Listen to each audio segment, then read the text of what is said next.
We're live. Good afternoon, and sorry about the delay. It's March 14th, and we're starting the planning board meeting at a lovely, lovely day in Wheaton headquarters. Our first item is preliminary matters, adoption of resolutions. The first is Wawa Burtonsville Forest Conservation Plan Number F20240210, MCPB Number 24031. Do I have a motion for approval?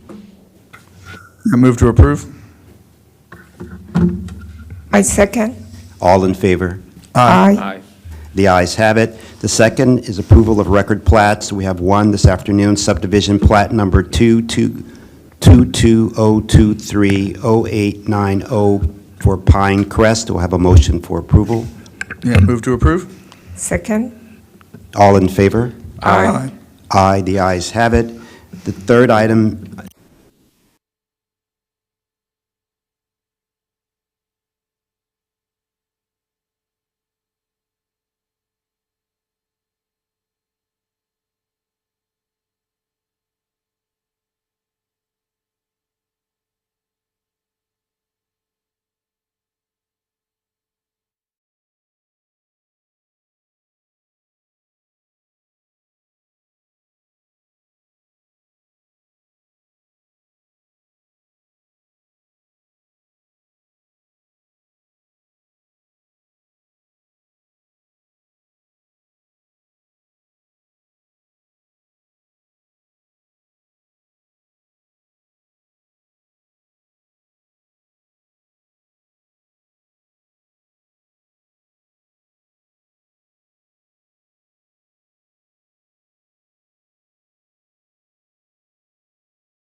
240060, regulatory extension request number 2.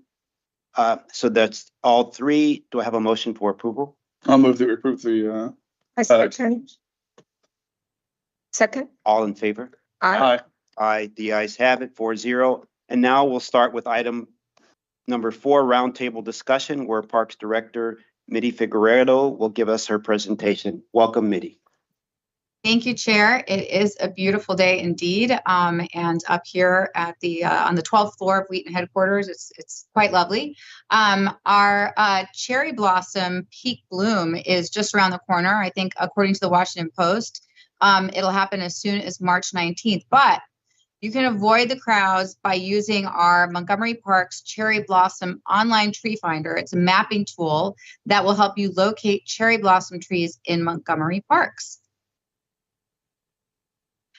So on Monday, Chair Harris and I attended the Council's Planning, Housing, and Parks Committee work session on our CIP, on the non-recommended reductions that the Planning Board had approved in order to meet the county executive's recommended capital improvements program. The committee voted unanimously to restore our Tier 1 restoration recommendations, which amounted to about $18.4 million of the $24.2 million that we had to find reductions in order to meet the affordability PDF that the county executive had sent to us. And this does give us back some of the funding we had asked for Wheaton Regional Park, for our trails, hard surface renovations, our natural surface trails, and our PLAR non-local, or planned life cycle asset replacement fund. The next steps are that the council's recommendation, the committee's recommendation, will go to the full council. They will vote on it later this spring.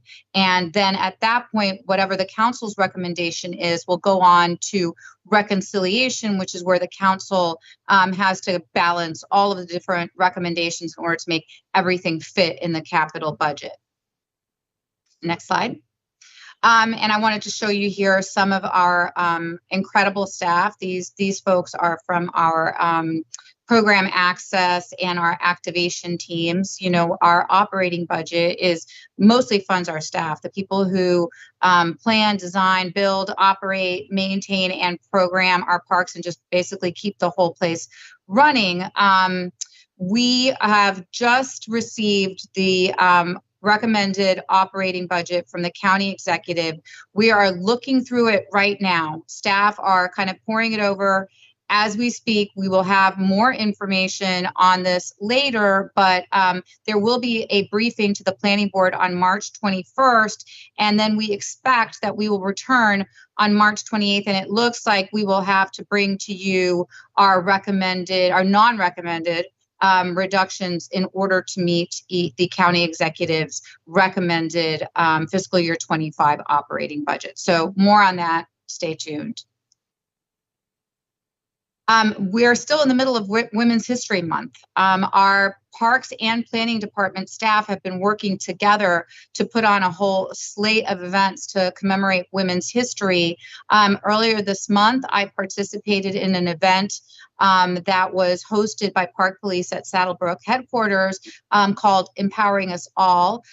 There were presentations from local organizations like Montgomery Women, the Women of Prince George's, Leadership Montgomery. There was a panel led by our HEFI Division Chief Holly Thomas with several of our women leaders, including Shelby Smith, who's a manager in Northern Parks, Captain Nicole Adams of our Park Police, and Stephanie Oberly, who's the director of Brookside Gardens. And I had the privilege of addressing the group and sharing with them some of my experiences in my career, some of the challenges, and hopefully some of the things I learned that might be helpful or illuminating to them. And you can also see they hosted a women's self-defense class. So that's pretty cool. Next. So the official start of spring is just a few days away. We've been hard at work planning our spring and summer calendars. You can get more information about what's coming in terms of programming and events at montgomeryparks.org/events. Our I Spy trains are opening up on Saturdays and Sundays. Our acoustics and ale series, sadly, the very first one we had planned had to cancel because of bad weather, but we've got 2 more coming. I think April 6th is at Elm Street Urban Park, and then we have another one planned a little later in the season at Flower Avenue Urban Park. We've got 55 and over events like hikes and socials, our nature camps for children over spring break. Our first plant sale of the season will be at the Maydale Nature Classroom. I think you order online for that one and pick up, and that's on April 8th. And then we have one on April 20th at Brookside. And if you haven't been to one of our plant sales, I highly recommend you go. And then we're beginning our Sunday serenades at Cabin John. We've been doing this for a few years now. It's every Sunday morning in April at the Cabin John Amphitheater. And our next slide.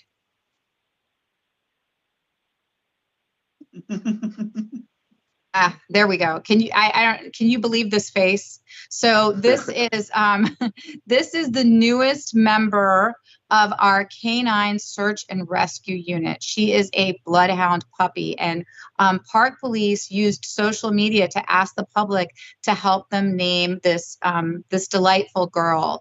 I think there were a number of Disney names that they could choose from because the idea is that when she's all grown up and she assumes her official duties, she will be a search and rescue dog, and she may have to one day locate a lost child in a park, and that's very serious business, but we wanted to give her a name that a kid could relate to. I think the winning name was Raya. Apparently, this is named after a Disney character. My children are well past the age where I know any of these Disney characters, but that's the winning name, and she's adorable. So I'm just going to close there and thank the board. And obviously, if there are any questions, I'm happy to take them. Well, thank you for your fun discussion and bringing us up to speed about all the activities in the park. So the next is a park foundation related item.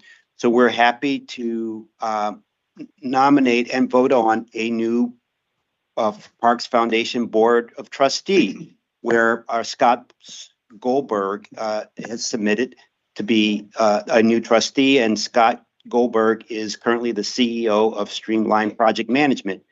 So where staff is also asking for approval of Scott Goldberg. So do I have a motion to approve Scott Goldberg as the new Board of Trustee for the Parks Foundation?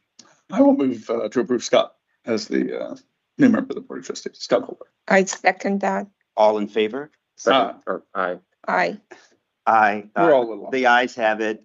Well, thank you and welcome, Scott, to the Parks Foundation Board. So we will take just a 1-minute break, and then we'll start with the growth and infrastructure policy update, where staff will be providing a briefing and the board will be able to provide feedback. So, and sorry so much for this delay, but we are moving right along now. Thank you so much.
So giving the presentations today are several of the board of the planning staff, Darcy Buckley, Lisa Devoni, and David Anspacher and Eli Glazier.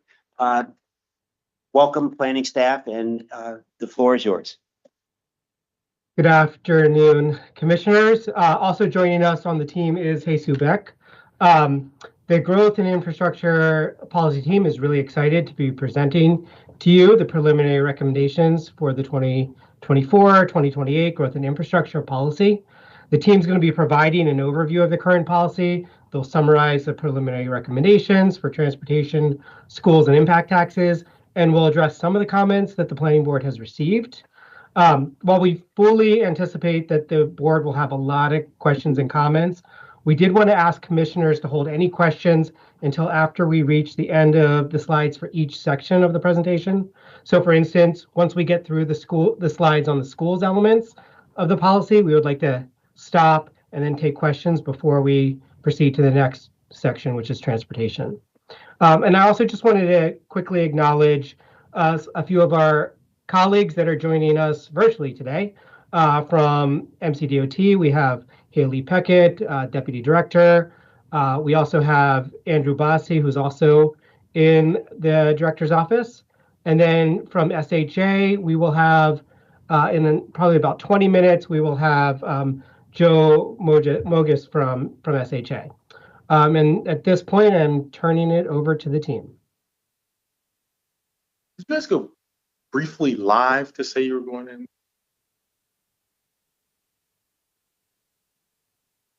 Wait. I'm sorry, was there a question? Yeah. No question. I will start the presentation. Good afternoon, commissioners. For the record, I am Lisa Gavoni with Countywide Planning and Policy. Mr. Anspacher framed it well. Today, my colleagues and I are going to present Montgomery Planning staff our preliminary recommendations for the county's growth and infrastructure policy. Next slide. Just a brief agenda. We do have a lot to get through today. We're really excited to be here. With that, I'm going to go to the next slide. So the foundation of the growth and infrastructure policy is that we must have adequate infrastructure to support growth in the county. So every 4 years, planners update the growth and infrastructure policy to ensure that the best available tools are in place to test whether infrastructure like schools, transportation, water, and sewer services can support a proposed development. But it's also much more than that. It's a policy that can help advance county priorities like housing for all, safety, racial equity, and social justice. And these are all elements of the policy that Darcy Buckley will elaborate on later. So today we're going to walk through the preliminary recommendations, which will serve as groundwork for our recommendations that we're going to work through this summer with the board in preparation for transmittal of the planning board draft of the GIP by August 1st.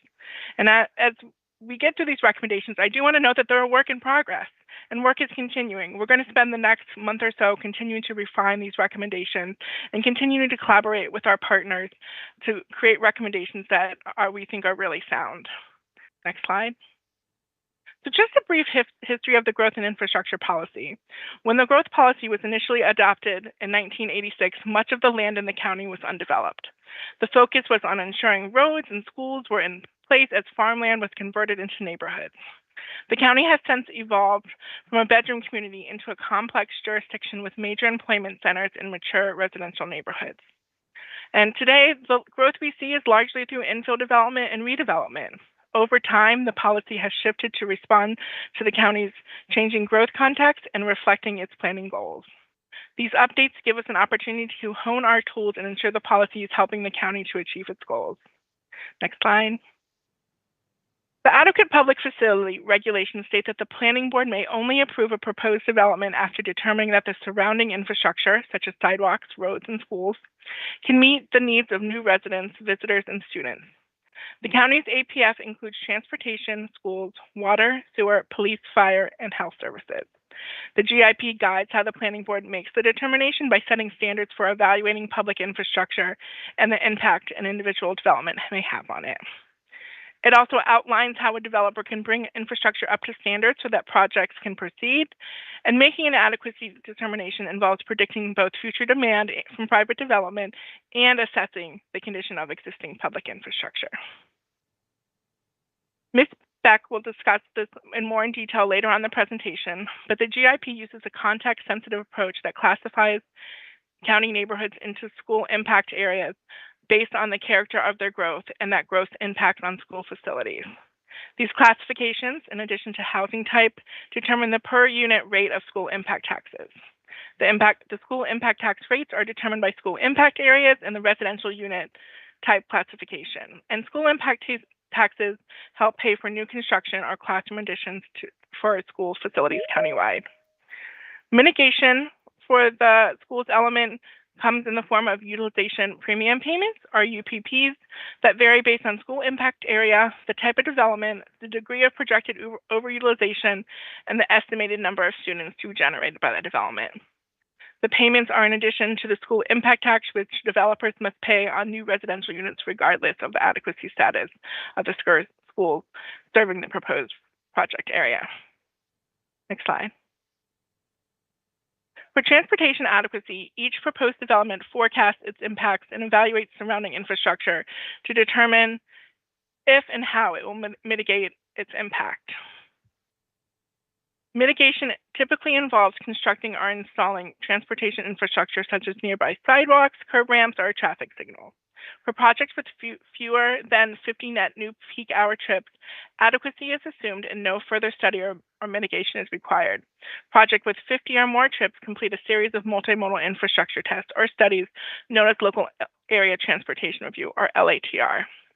The basics of the tests are outlined in the GIP, and the rules and mechanics are further detailed in Montgomery Planning's LATR guidelines document. Like the schools element, the transportation effect section defines context-based geographies known as policy areas. The policy areas are characterized based on current and future land use contexts, and the policy area categories determine adequacy thresholds, the rate of transportation impact taxes, and transportation demand management requirements. Next slide. Water and sewer services are considered adequate if subdivided property is planned to be serviced within 2 years, outlined in the county's 10-year water and sewer plan. Police, fire, and health services and health facilities are assumed adequate unless the appropriate agency identifies a problem with a particular subdivision, an outcome that rarely, if ever, occurs. And before I turn it over to Ms. Buckley, just a little bit about our implementation guidelines. The council adopted GIP establishes the broad rules for defining adequacy. The GIP is then implemented through a subject-specific guidelines approved by the planning board, which include the annual school test, which evaluates the projected capacity utilization of the county's K-12 public school facilities. It establishes an adequacy status for each school service area as the growth and infrastructure policy prescribes. The results of the test are certified by the planning board each June to be effective for the upcoming fiscal years and then used to determine the appropriate conditions of approval during development review. And local area transportation review guidelines detail the rules and procedures for completing the transportation adequacy test. Next. Hi, Darcy Buckley here. I'm just going to give you a quick update on our 2024 update process. The themes of our update, the things we're generally trying to address, were in our scope of work, which the board approved back in October. They were to review the performance of the 2020 to 2024 GIP, to consider the county's current growth trends, to make the policy implementation clearer and more efficient, review development impact taxes, and of course, to align the policy with updated county priorities. Since the 2020 update, the county has adopted several landmark plans and policies, such as Thrive Montgomery 2050, the Climate Action Plan, the Racial Equity and Social Justice Act, and the Vision Zero Action Plan. So we've really strived to ensure that our recommendations align with the goals identified in those plans. Specifically, those priorities are racial equity and social justice, economic competitiveness, environmental resilience, compact growth, housing for all, safety, and good governance. And you'll see in our staff report that for each recommendation, we've tied it back to one of these priorities or more, one or more of these priorities. So where do these recommendations come from? Well, this Venn diagram demonstrates how we develop recommendations like the ones that we're presenting today.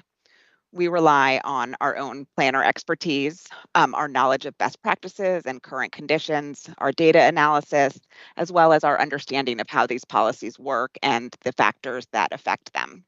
We also rely on outside expert consultation. Sometimes this could be a consultant for research studies or market analysis, or in this case, industry expertise. And finally, we go to the community. We strive to understand the values of our community and their needs, and we use that to help inform our recommendations. Our recommendations ultimately come from the place where these all merge. We've been actively gathering ideas and feedback through our engagement process since September, and we've used what we've heard to craft these recommendations. We convened 2 technical advisory working groups, the Schools Technical Advisory Team, or STAT, and the Transportation Advisory Group, or TAG, which focused on subject-specific aspects of the policy. We've met with these groups monthly since October. We've held a public meeting in October, and we're also holding another one next week. We've met with smaller community and stakeholder groups, and of course, like with all of our plans and policies, we've worked with our communications division to keep the larger community up to date through Project e-letters and updates to our website. And we'll continue these efforts as we work towards our final product. In terms of what we have heard from schools, the stakeholders we heard from were generally supportive of the current policy, but did mention a few key areas to focus on. The first one is boundaries. We've heard that the growth and infrastructure policy has too many boundaries and different types of boundaries in general, which makes it really difficult to navigate the policy. For utilization premium payments, stakeholders voiced concern over the amount of the funds that were being collected and also questioning the usefulness of those funds and in the ways they can be spent. And for school impact tax, we heard that that the rates are high and that they are deterring housing production, and that they're the same time that their contribution to the capital budget is small. General themes we heard from transportation, regarding transportation, again, generally, felt the policy was working well to support county goals, but we heard some people asked us to really ensure that the analysis and mitigation that we're requiring are reasonably related to the actual impact of a development project, particularly in areas that are targeted for compact growth, like our red policy areas and our downtowns. We're also asked to look for opportunities to increase fairness, transparency, and predictability in the process. Regarding transportation impact taxes, we were told that the rates were high and could be deterring housing production. We also received requests for an expansion of the impact tax credits in terms of what's allowable. And at the same time, we heard concerns about shifting additional cost burdens onto the county. We've said we have bold visions and big goals through many of our plans, and there's concern that we also need funds to realize those visions. In general, our preliminary recommendations, they are looking to ensure adequacy while improving development conditions in the county. We want to enhance predictability, transparency, and proportionality in the approval process, and to support county goals and priorities.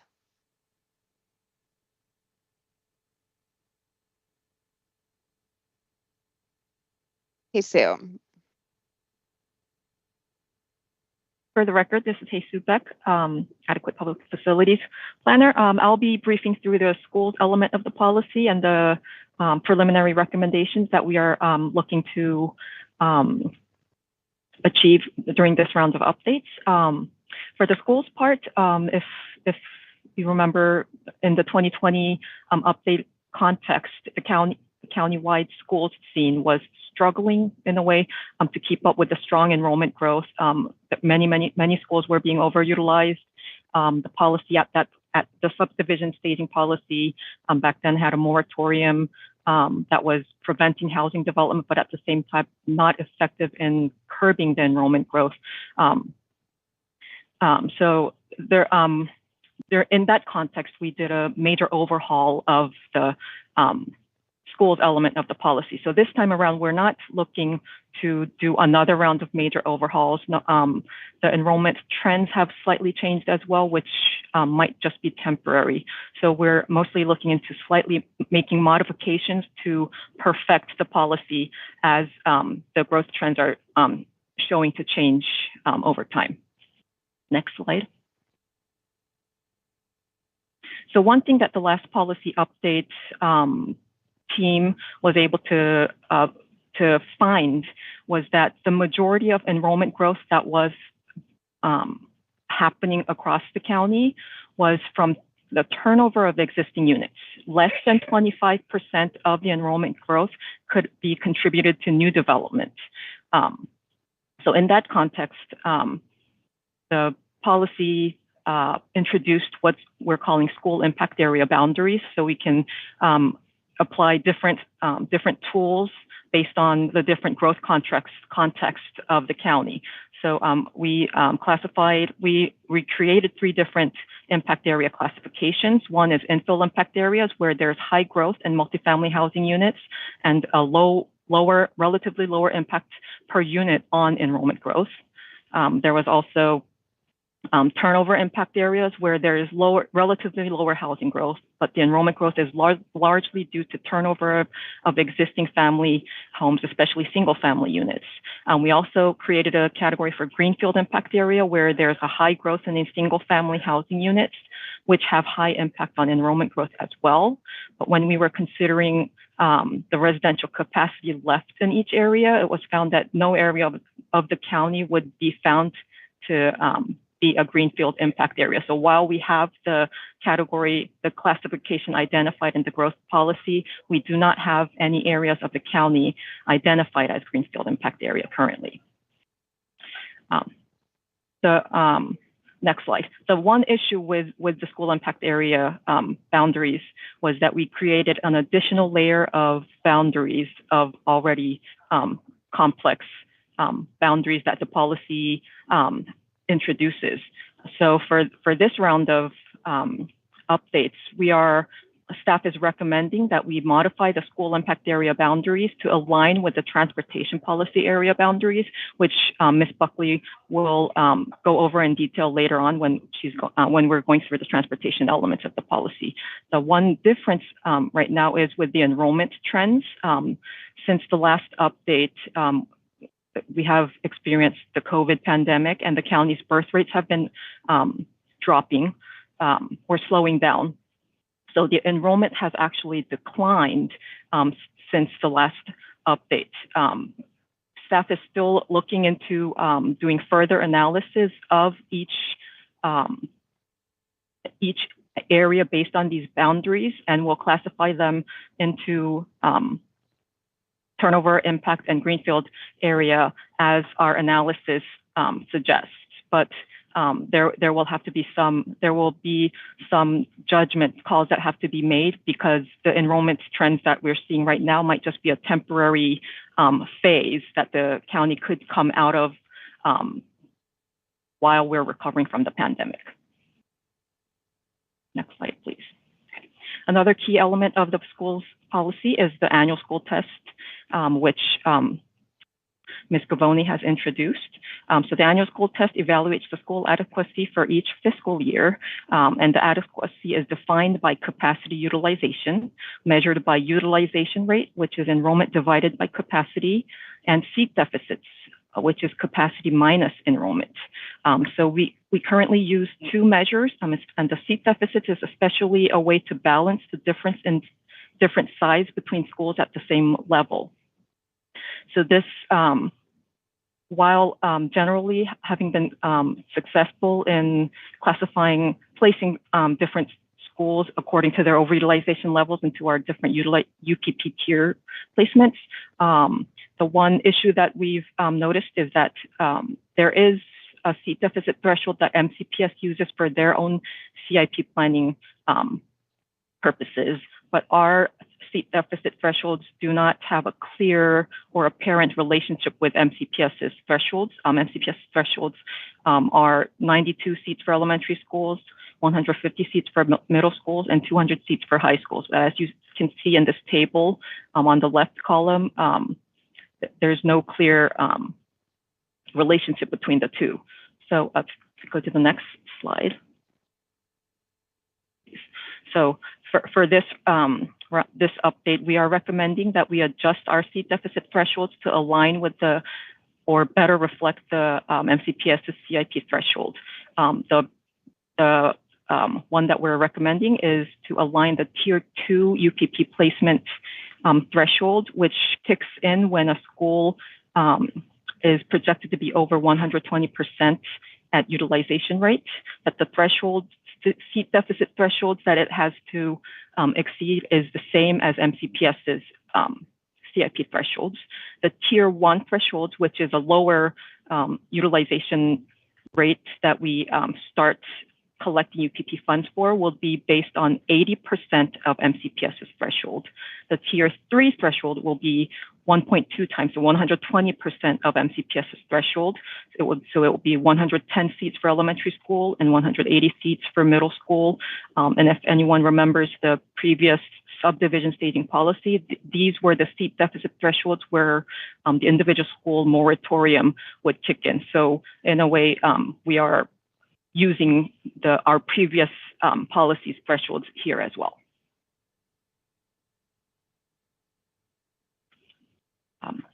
Next slide. So using these recommended thresholds, we ran a preliminary FY25 results, which currently is on our website based on the latest data and information we have from MCPS.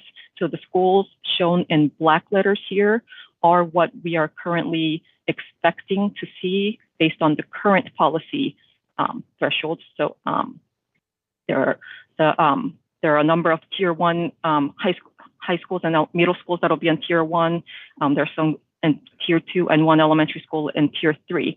But if we adjust the seat deficit thresholds as we recommend and rerun the preliminary FY25 results,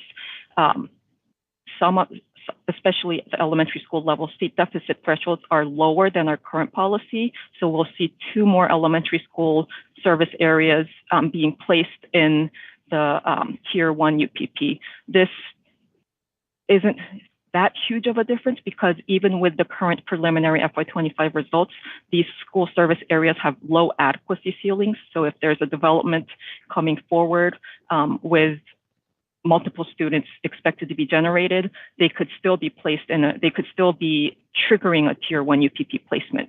Right now with the changes, these schools are starting off and being placed in a UPP tier.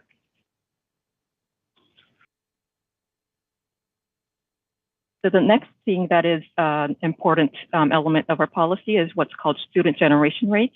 As a refresher, a student generation rate is the average number of students generated from a housing unit or a certain area.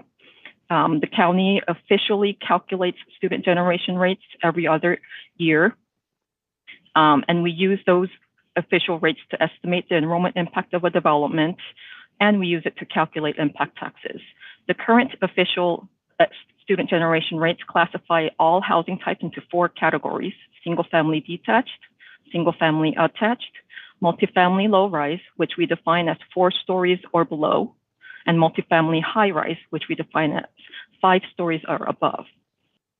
During the last update, staff was looking into whether the multifamily structures should still be distinguished as low-rise and high-rise. The one main reason was deciding the dividing mark of 5 stories is somewhat arbitrary or outdated. In the past, when the construction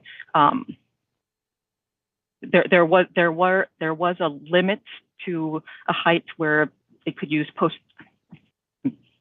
post and sticks structure. So there was some significance to the 5-story mark, but with the improvement of or evolution of construction technology, that 5-story mark no longer has as big of a significance. But when we looked at the student generation rates between low-rise and high-rise, there was still a significant difference between low-rise structures and high-rise structures. So using that as a justification, we kept the multifamily low-rise and high-rise distinction and kept the 5-story mark, because it's not like there's another very clear distinction mark where we can divide low-rise and high-rise. So we kept it as is. Another issue that we're seeing this time around is the evolution of housing types, especially as we're exploring the attainable housing strategies.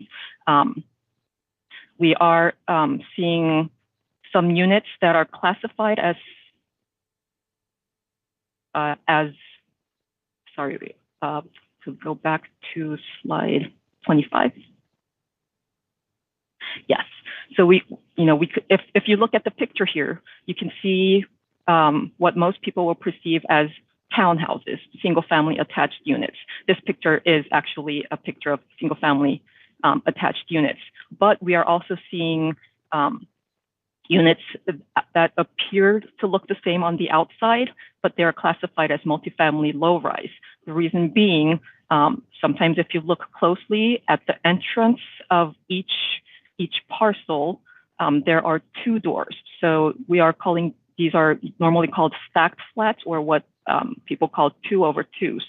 So it's they appear to be townhouses on the outside, but each parcel has 2 units on the top and bottom, and these are considered multifamily low-rise under our current student generation rate housing categories, but they are often perceived as townhomes and marketed as townhomes. And when we did a preliminary review of the data, I'm saying preliminary because our data currently does not classify these separately.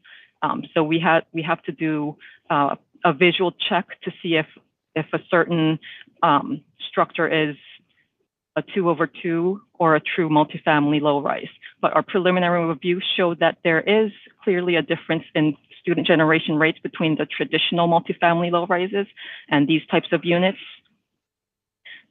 So actually, we could go to the next slide.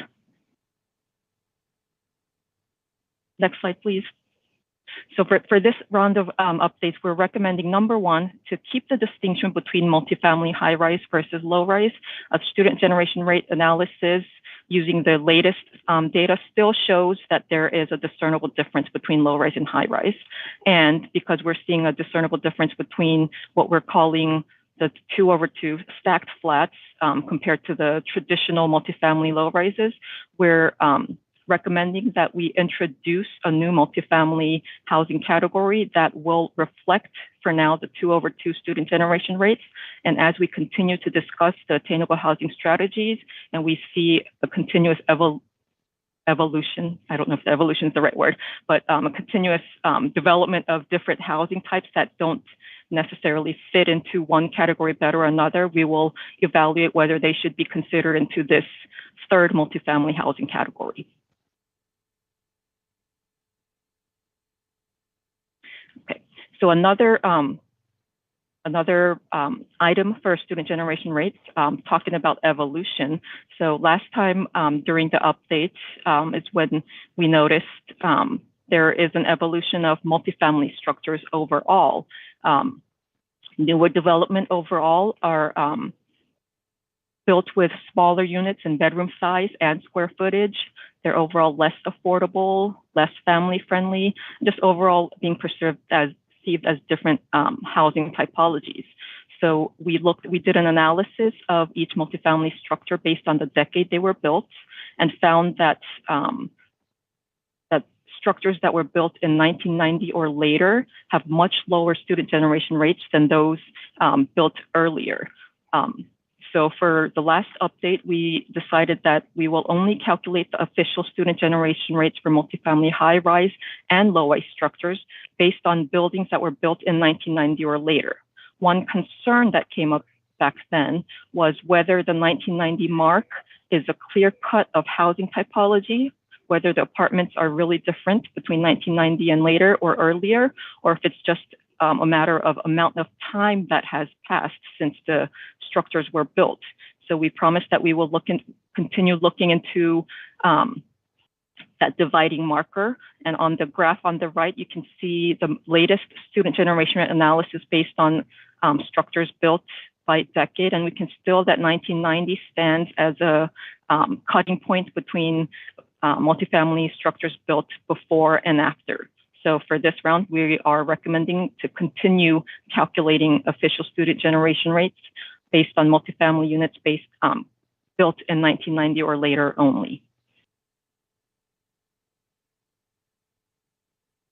Next item is about utilization premium payments. The one thing to talk about again is when we introduced the utilization premium payments, where it came from. So in the previous previous subdivision staging policy, there was a moratorium policy that wasn't working effectively. Number one, we know that the majority of enrollment growth was coming from turnover. So a moratorium would not stop further enrollment growth in schools that were overutilized because students could still come from existing homes. But it was preventing the chances of impact tax collection from the county. So in that sense, we introduced the utilization premium payments, which shortly called UPP, as a mitigation tool. So it's a tiered payment system according to the level of projected overutilization and impact of a proposed development. And it's assessed as a preliminary plan as a condition of approval, but collected at building permit as a surcharge to the school impact taxes. So we did a quick run through of how this has been working so far. If you see the bar graphs on the left, it shows the number of school service areas that were placed in each tier level going back to FY21, which was only a half year because the policy was introduced after the fiscal year started, and then all the way up to FY24, which is still an ongoing fiscal year. We can see that the number of schools placed in UPP tiers have been reducing. From FY21, there were about 28 school service areas that were placed in the different UPP tiers.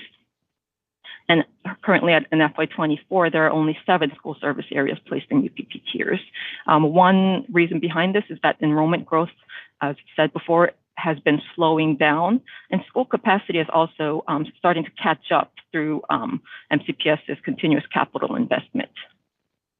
The table on the right now summarizes the UPP assessments that the planning board has put as a condition of approvals over the past 3 fiscal years and the current fiscal years, based on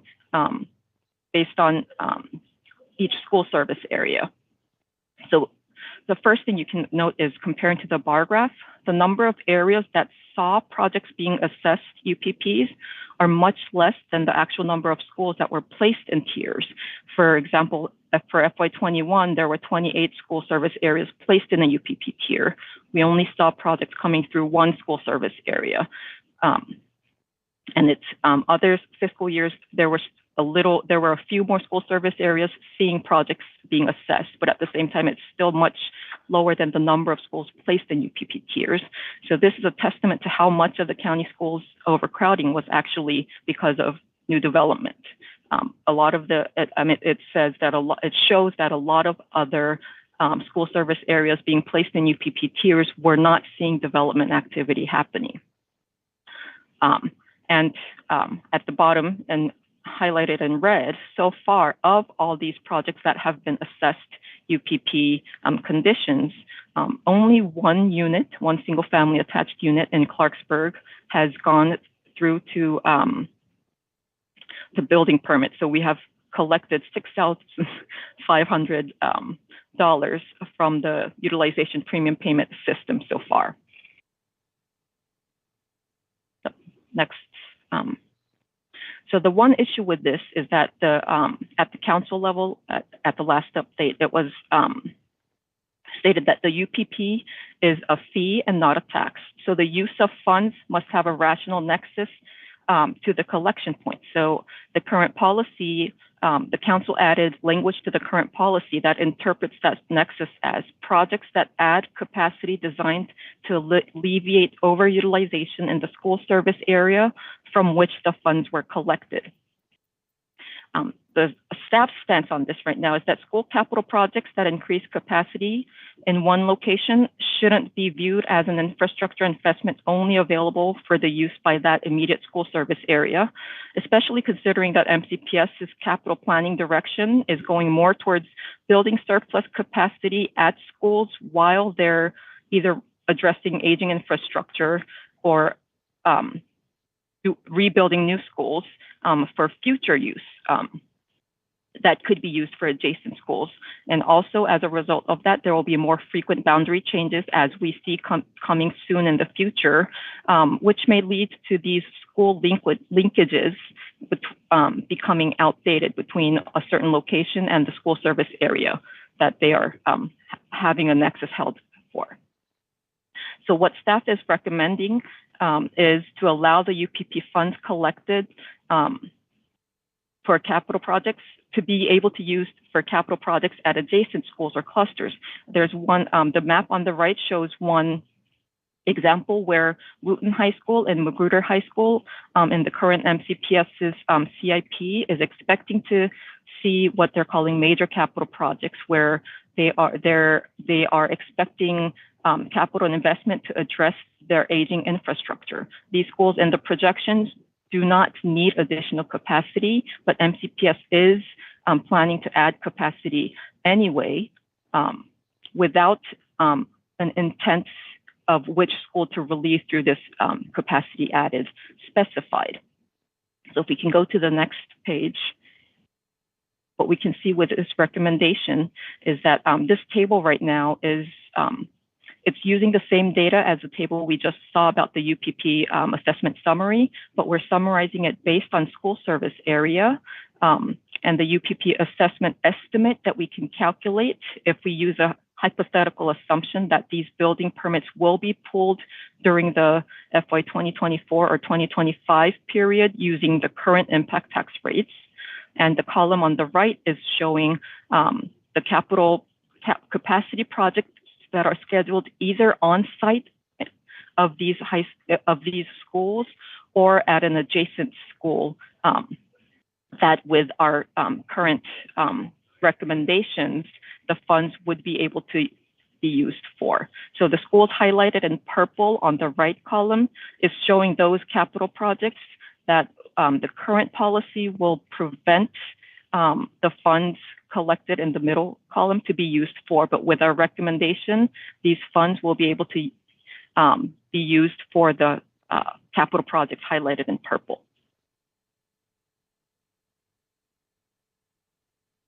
The last item for the schools element is to reflect the Blueprint for Maryland's Future, which is a legislation that passed in 2021 to transform public education in the state. So this blueprint charges MCPS to expand its early childhood education services for families earning incomes at or below 300% federal poverty level. MCPS currently has early education services, and there are over 2,800 students enrolled in the pre-kindergarten or Head Start programs across 70 of the 137 elementary schools. This enrollment is included in MCPS's CIP data, which means it's also captured in the annual school test adequacy evaluations, but they're not included in official student generation rate calculations, so they're not reflected in the impact that we estimate for development projects when they come in, and they're not calculated as the number of students that we use to calculate impact tax rates as well. For this round of updates, we are recommending that we start monitoring the enrollment of these early childhood program expansion. The one issue is that it's unclear when MCPS will reach full implementation of this initiative. And at the same time, the blueprint is allowing use of private providers for this initiative. So we're not sure how much of the impact will come to MCPS. So for now, we're recommending that we monitor the enrollment. The graph on the right shows the current projection for the 2029 year, and the preschool enrollment is projected to be less than around 40% of the other elementary school enrollment levels. So if we notice that this enrollment projections are reaching a full grade level, we will probably consider including the students in student generation rate calculations. But at this point, we're not seeing that. So we are recommending that the policy, as part of the policy, that we start monitoring the preschool enrollment. So that would be it for the school's recommendations. So if any board members have questions related to any of these recommendations, I'd be happy to answer that. Yeah. Ask question. Yeah, thank you for your presentation. A lot of hard work into that, and I really appreciate because you can't make recommendations if you don't have the data. So, do board members have any questions, comments? I do. Okay, but better. I'm sorry if I ask a few questions that I just need more explanation. Can you? I'm a little bit confused with utilization premium payment UPP. Could you explain why we have both a school impact tax and also the UPP, and what triggers each, and why do we have both of these? And I understand that so far we just have collected $5,000, and then you had a chart that you showed the future payment is all under $10,000, except in two areas that suddenly for Clarksburg High School, it went to $4 million, and for Richard Montgomery, 500. I really cannot understand how we can, what is the difference? If you first explain what is the difference between these two different payments for the schools. Why can't they be all part of one? And why do we have two different? So the school impact tax is assessed on any residential development as a it's just a condition. It's regardless of the adequacy level of the schools that they are being, school service areas that they are being built in. It is to have the developers pay their fair share of the impact that they are having on the schools.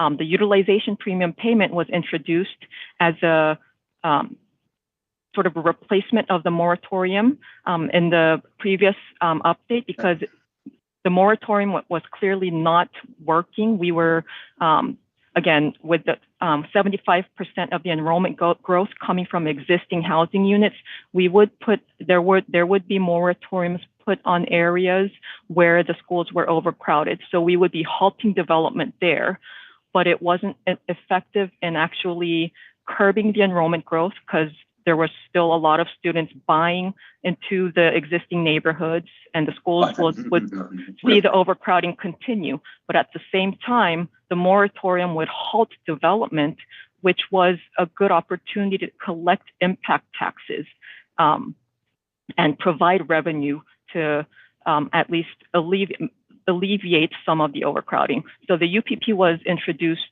to use a mitigation strategy instead of a stop and go strategy for school overcrowding. The amount that you're seeing here, the assessment estimate that you're seeing here is based on the actual amount of projects that came through in each school service area. Again, as explained, a school service area being placed in a utilization premium payment is not always a sign of the development activity going on there. A lot of times we're seeing schools being placed in UPP tiers without any development activity having happened. I mean, sometimes even for decades.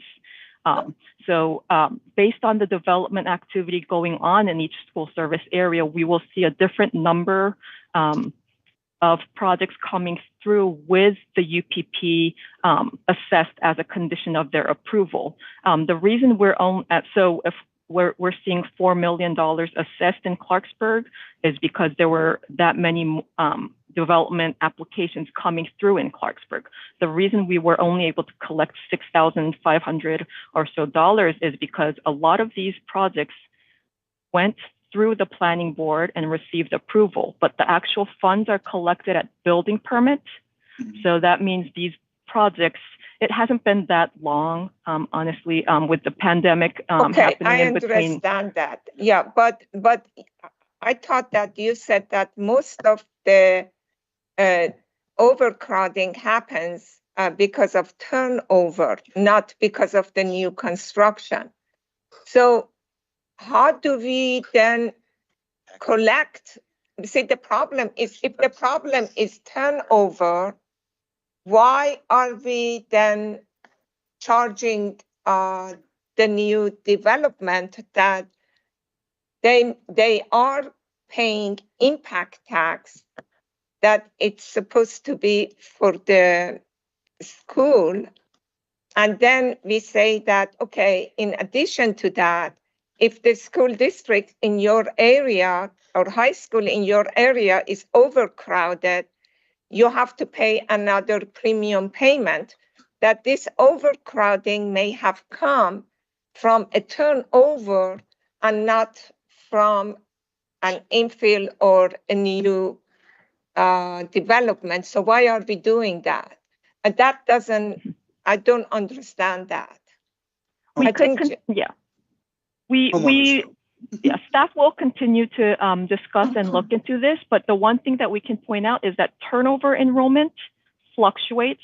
As I said, the enrollment trends have changed over the past 4 years.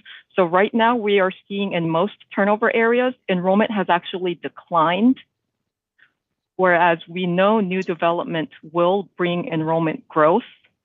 So this is part of the policy where we're not only trying to evaluate the impact of the development, but the existing conditions also play a part.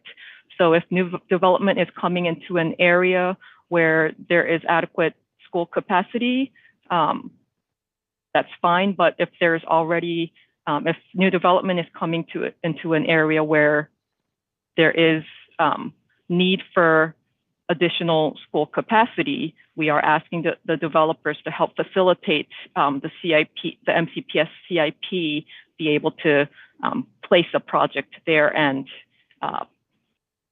alleviate the situation. Yeah, I understand that, but one thing that we have heard over and over and over, and I when you go to transportation, I want to ask you the same question also, is that too many fees, too complicated, and that would increase the affordable, less housing, and also the price of the housing. And I have heard over and over, I'm saying it because I was at DPS, and I heard literally, because we have to collect the fees, okay? So those are great questions. I'm going to give everyone else a chance to ask a question or two before we go on to the next session. So I'm thankful Mitra asked these questions because I was curious, and I specifically wrote down slide 29, slide 30. But when we look at the utilization premium payment, and we look at Clarksburg High School and the $4 million, and then Richard Montgomery, the $546,000, is that, who pays that, or is that an aggregate of the amount a developer would have to pay to develop something? That is the aggregate of all the development applications that have already come through between FY21 and FY24. So it doesn't mean someone trying to build in Clarksburg has to pay that amount. That is the amount that we could expect to be collected today if all the development applications that we approved were able to build right now. That's what we're expecting to see. And so the expectation is the amount of money that would be collected, and that money would be directed towards those schools to make up for the additional capacity that will result as a part of that construction. Correct. So, for example, you see $3,478 for Blake High School. I could say that that is going to be one unit that was approved. So, one unit in Clarksburg High School, if it's the same type of unit, will not be paying more than what a developer has to pay in the Blake High School area. The amount shown that is high for Clarksburg just shows that there's so many more units that have come through through the planning board for a preliminary plan approval. It's showing the number of units that we have approved. Yeah. So it should say UPP assessment collected estimate, and not like what they're going to be paid. Okay. Thank you. Correct. And for Clarksburg High School, that's large because it's predominantly single family attached and detached within most of those developments. Is that right? Right. Relative to some of the other ones we got. Actually, Darcy, can we go back to slide 28?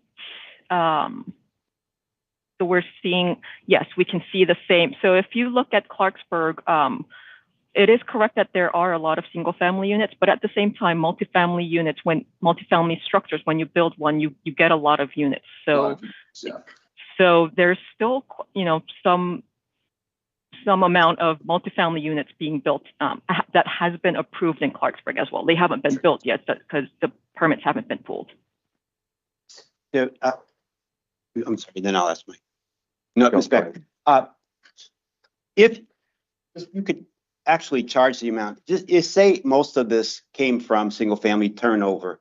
If you could, at transfer tax or whenever they sell their house or whatever, or you could add a fee, ideally, if you could just go to that single family homeowner and say, you're generating more kids to this school district, so therefore creating this overcapacity, so we're going to charge you the extra $3,000 in your taxes. Is that another way you could have done this? But you don't want to. As part of the past update, we did introduce that through the growth and infrastructure policy. Initially, the council didn't move on it and they held it, but I'm blinking on the date, but later on they did come back and follow through on it. So right now the recommendation has not immediately gone into effect when we recommended it, but currently the recommendation tax has gone up as a follow-up to what the policy update recommended. The big picture, one of the things Mr. Pettum said, this is perception of fees that the developer has to pay that are, we were said, I think you mentioned in your report that jurisdictions the developers have to pay as much. My big picture question, do you know what, and I thought you also said something in one part of the report that all of these fees only equal 7% of the total cost, and then on either for schools and then on the transportation, all of these fees only equal, I think I said 4%. So if the perception from the developer that it is very hard to make these deals work with these fees, but the fees are a small part of the whole thing, how are other jurisdictions paying for schools? Like for example, what another way is our impact tax, school impact taxes. What is the total? What do we collect for school impact tax total? And and then what is compared to how much it costs to get a school done? I mean, are other jurisdictions doing it? They're paying differently so that there's not a higher burden on the developer. And I just said out of curiosity, how are other people doing it? Other jurisdictions? You want me to answer that, Ms. Beck? Sure. So we're actually going to show you a chart in about 50 slides that shows you impact tax revenue collected in the portion of each transportation and MCP budget, capital budget that impact taxes take up. And we also have a slide that compares our impact taxes to other jurisdictions.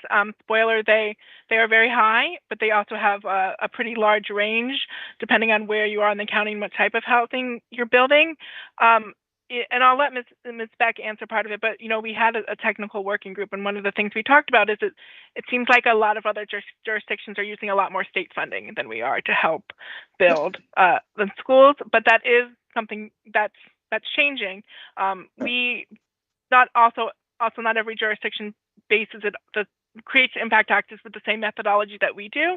So there's a lot of different methodologies there, and we had a graduate intern look at some of those nuances that we'll be happy to talk about when we get to the impact tax work session in a few weeks. Because part of the thing is, could you just cut it in half and push to get it from, if it's really deterring one big piece you want to do, which is more development, is there a strategy to just reduce it and push to get it from a source that other jurisdictions have a better success getting it from? I don't know. Just a thought. You can keep going, but that was my big picture thing there. Yeah, just to kind of follow up on that, Brett, as well. Admittedly, this may be a bit of a dumb question, but I just want to get up just so I can sort of understand all the considerations. Impact taxes, which are not geographically constrained, is that correct? While UPPs basically are, and you're proposing to sort of also allow adjacency on top of that.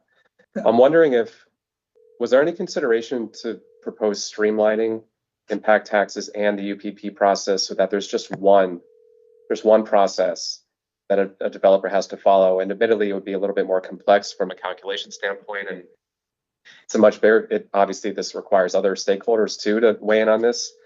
But is there a reason why we didn't, or did we consider streamlining? And if not, is there a reason why we didn't? I'll take a stab at that. That is feedback that we heard from our technical advisory group. They said the utilization premium payments are really complicated. It's really complicated to calculate. It's really complicated to follow. So that's the type of feedback that we like to hear from the board. It gives us, a little bit, we'll look into that as we continue to develop our recommendations. These are preliminary, but hearing feedback like that does help us kind of figure out the direction that we need to look into. Okay. Yeah, that's helpful to hear too. And I think, we'll probably get into this more obviously later in the presentation, but also like in work sessions. But considering that it feels like, and feel free to correct me if I'm wrong on this, but it feels like we're looking at a situation where UPPs are unlikely to bring in large amounts of money, generally speaking, because most of the new construction is in most of these permits are going in for new construction on a per unit basis in infill areas, which are generating fewer students relatively than the turnover areas. And so, and also considering that they don't pay until they get the permit anyway, there's a lag time in place. It feels like we're looking at a very complicated calculation, which is, it's thoughtfully done. And I think it takes into account a lot of these balances. And I think it's smart work, but I'm wondering if it's a complicated effort to get very little at the end of the day. And if it overcomplicates it for the developer on the developer side, when they also have to pay a much larger amount of school impact taxes, which is the larger deterrent, which is not geographically constrained, which is not as thoughtfully done as this. So perhaps there could be an opportunity to at least recommend there's one thing for schools. Yeah, I totally support. I totally support that, and that was my point, because it looks like that we are getting a second fee from the developer that it could have been caused due to turnover. And now we're telling them that you have to pay more. Mm-hmm. And I don't think that is fair. And I also see that you say that we are doing this UPP because it's a specific school that is overcrowded. And you say, okay, now that we collect the fee, we could go to other school and do it. And then the developer says, so why am I being then charged for extra money when you're telling me that it's Wooton High School, but now I have to allow it to be spent in some other places. And then bottom line, it's going to have a very little impact to a school capital budget. And I think it is important that for all these recommendations, like the change of boundary that you were recommending, is it going to end up to be more impact for payments, more fees, or is going to be less fees? Is it going to be a streamlined, or is it going to make it more difficult? Two things that I totally support that now we are doing that is simplify, make it simple. This UPP, it just went around me. I understand the reason. I understand what you do it, but it is making it so complicated for so little. And also make it simple, make it one fee, and make it comparable to the jurisdictions around us, or make it in a way that we encourage more housing in all different levels to come here. I'm saying that I cannot stress enough that how many times I have heard that we are not going to be able to come and do the work. It's just too many fees. It's too much fees, and we can't afford it. So if I could, go ahead, and we'll stop here. I think you got our message about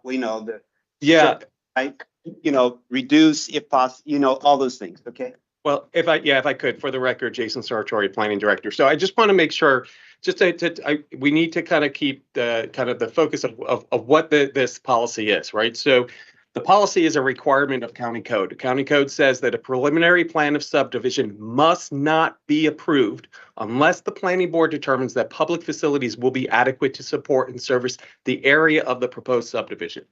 So impact taxes are not part of the adequate public facilities ordinance. They're two separate things. We talk about them at the same time. Utilization premium payments are the way that you, the planning board, ensure that there is adequate public facilities with regard to schools in the area of the proposed development. So what we're saying is, regardless of what the cause of the overcrowding of a particular school is, because the school is overcrowded, your alternative is not approving the preliminary plan, saying we can't approve this plan because the schools here are overcrowded. We're saying we don't want you to have to do that. Instead, what you say is you have to pay this additional fee because you are building in an area where the schools are overcrowded. It's on top of the impact taxes. Impact taxes are paid by everyone. They can be used to support the needed infrastructure in schools anywhere in the county. This is specific to the individual site. This is the actual thing that this policy does. You remove this in any way, then there is no APF, adequate public facilities component for schools at all. So this is needed. But why couldn't we adjust the impact tax? The areas that overcrowded. Why can't we just make a simplified way that we just have maybe 2 or 3 different or 4, whatever it takes, in the areas that the school impact tax may be a little bit different due to overcrowding of the schools. That's essentially what you've done, right? This does basically say on top of the impact tax in the areas where the schools are overcrowded, you're going to pay an additional fee, and you pay them all at the same time. So when you pay your school impact tax, that's when you also pay the UPP. So in essence, that's what it's doing. But because it's part of a separate policy, we're going through the explanation of it. But in the end, that's how it's but simplified. It's just simplified. You have 4 areas, and this is the impact tax, and everybody knows exactly what they pay. And then we could adjust that every year or every 2 years. But then you can just not to do none of these, and you just have the impact tax plus the overcrowding, a school overcrowding, whatever you want to call it, something simple. Yeah, but I think what we're, and if I can. I think what Jason is saying, I think what Steph's saying, is that we're stuck between a rock and a hard place, a statutory requirement.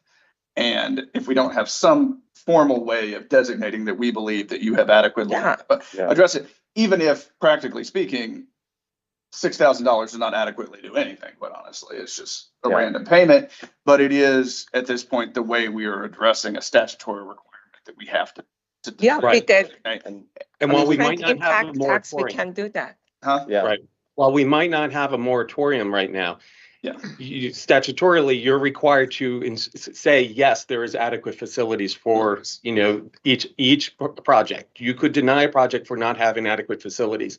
And so your way of not denying a project on an individual case-by-case basis when there is an overcrowded school, regardless of what that causes, is by saying you have to pay an additional payment on top of the impact taxes. We call it a utilization premium payment, and we've tried to tie it as much as possible to the local individual school. So we don't blanket everyone in the area with an additional payment. We say your school. Can I just ask one more thing? That the impact tax that a school, the developer pay, it's supposed to go for somewhere in the county for the new schools.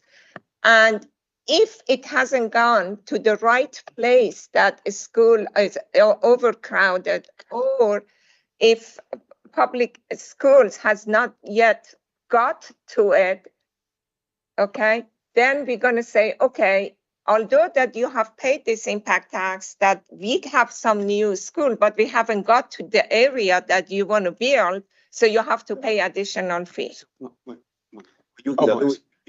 We've got it. Yeah. You've got our, but thank you for the explanation, Mr. Sartori. We'll keep going on, but you thank you for that. Okay.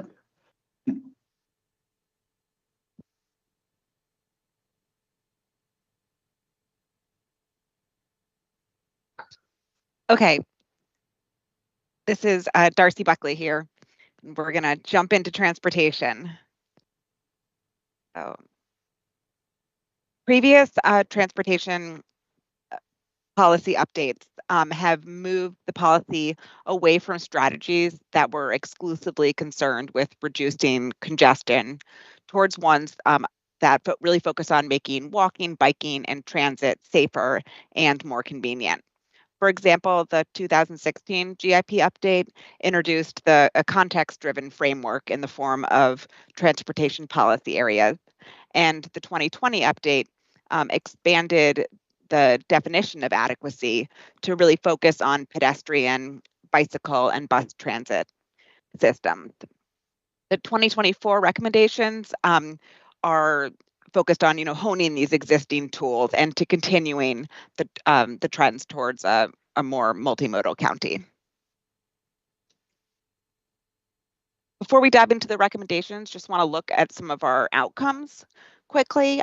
We've had 17 plans that have been approved with offsite mitigation, or what we call LATR mitigation conditions, since June 2021. The LATR guidelines were updated in the spring of 2021. So these 17 plans are plans that reflect the 2020 GIP. Of those 17 plans, in terms of totals, condition totals, we would receive 2.6 million in payments and 3.5 million in constructed improvements. We also have a list here so you can see what the exact constructed improvements would be. And it kind of gives you a sense of what our priorities are in terms of mitigation. One of these 17 projects is 9801 Georgia Avenue, which the preliminary plan, the planning board just approved last Thursday. As part of the application, the applicant must construct a new traffic signal at a cost of about $580,000, and also make a payment of $1.2 million towards building a sidewalk along Forest Glen Road. So as we move forward into the rest of the recommendations, I just want you to keep in mind that the LATR requirements are in addition to all the other requirements in our code, and that they only apply really to a small number of projects compared to the hundreds of plans the board approved in the same time period. So recommendation number 1 is to update the policy area boundaries.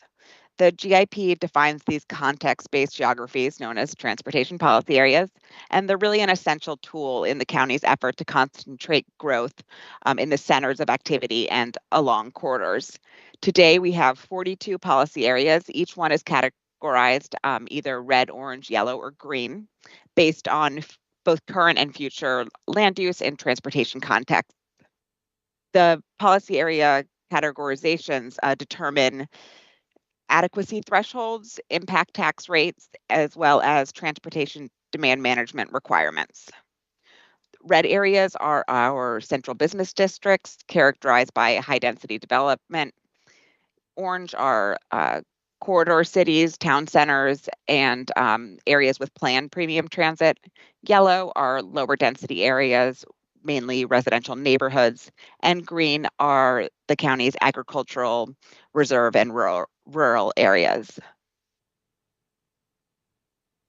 We are recommending that we modify the boundaries to reflect existing conditions and to align with the vision for future development that is seen in area master plans as well as functional master plans, such as the Master Plan of Highways and Transitways and Thrive Montgomery 2050.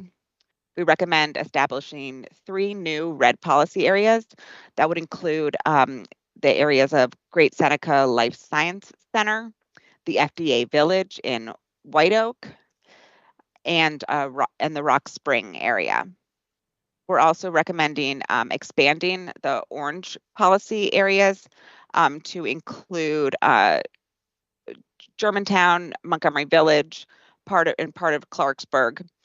These are really areas that are centered on the corridor focused growth that we're trying to promote.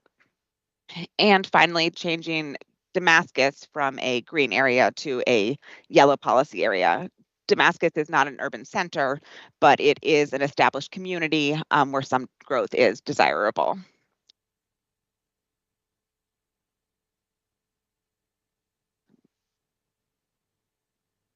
The next recommendation deals with how we measure impact. The 2016 growth policy introduced person trips as the new base metric for measuring impacts.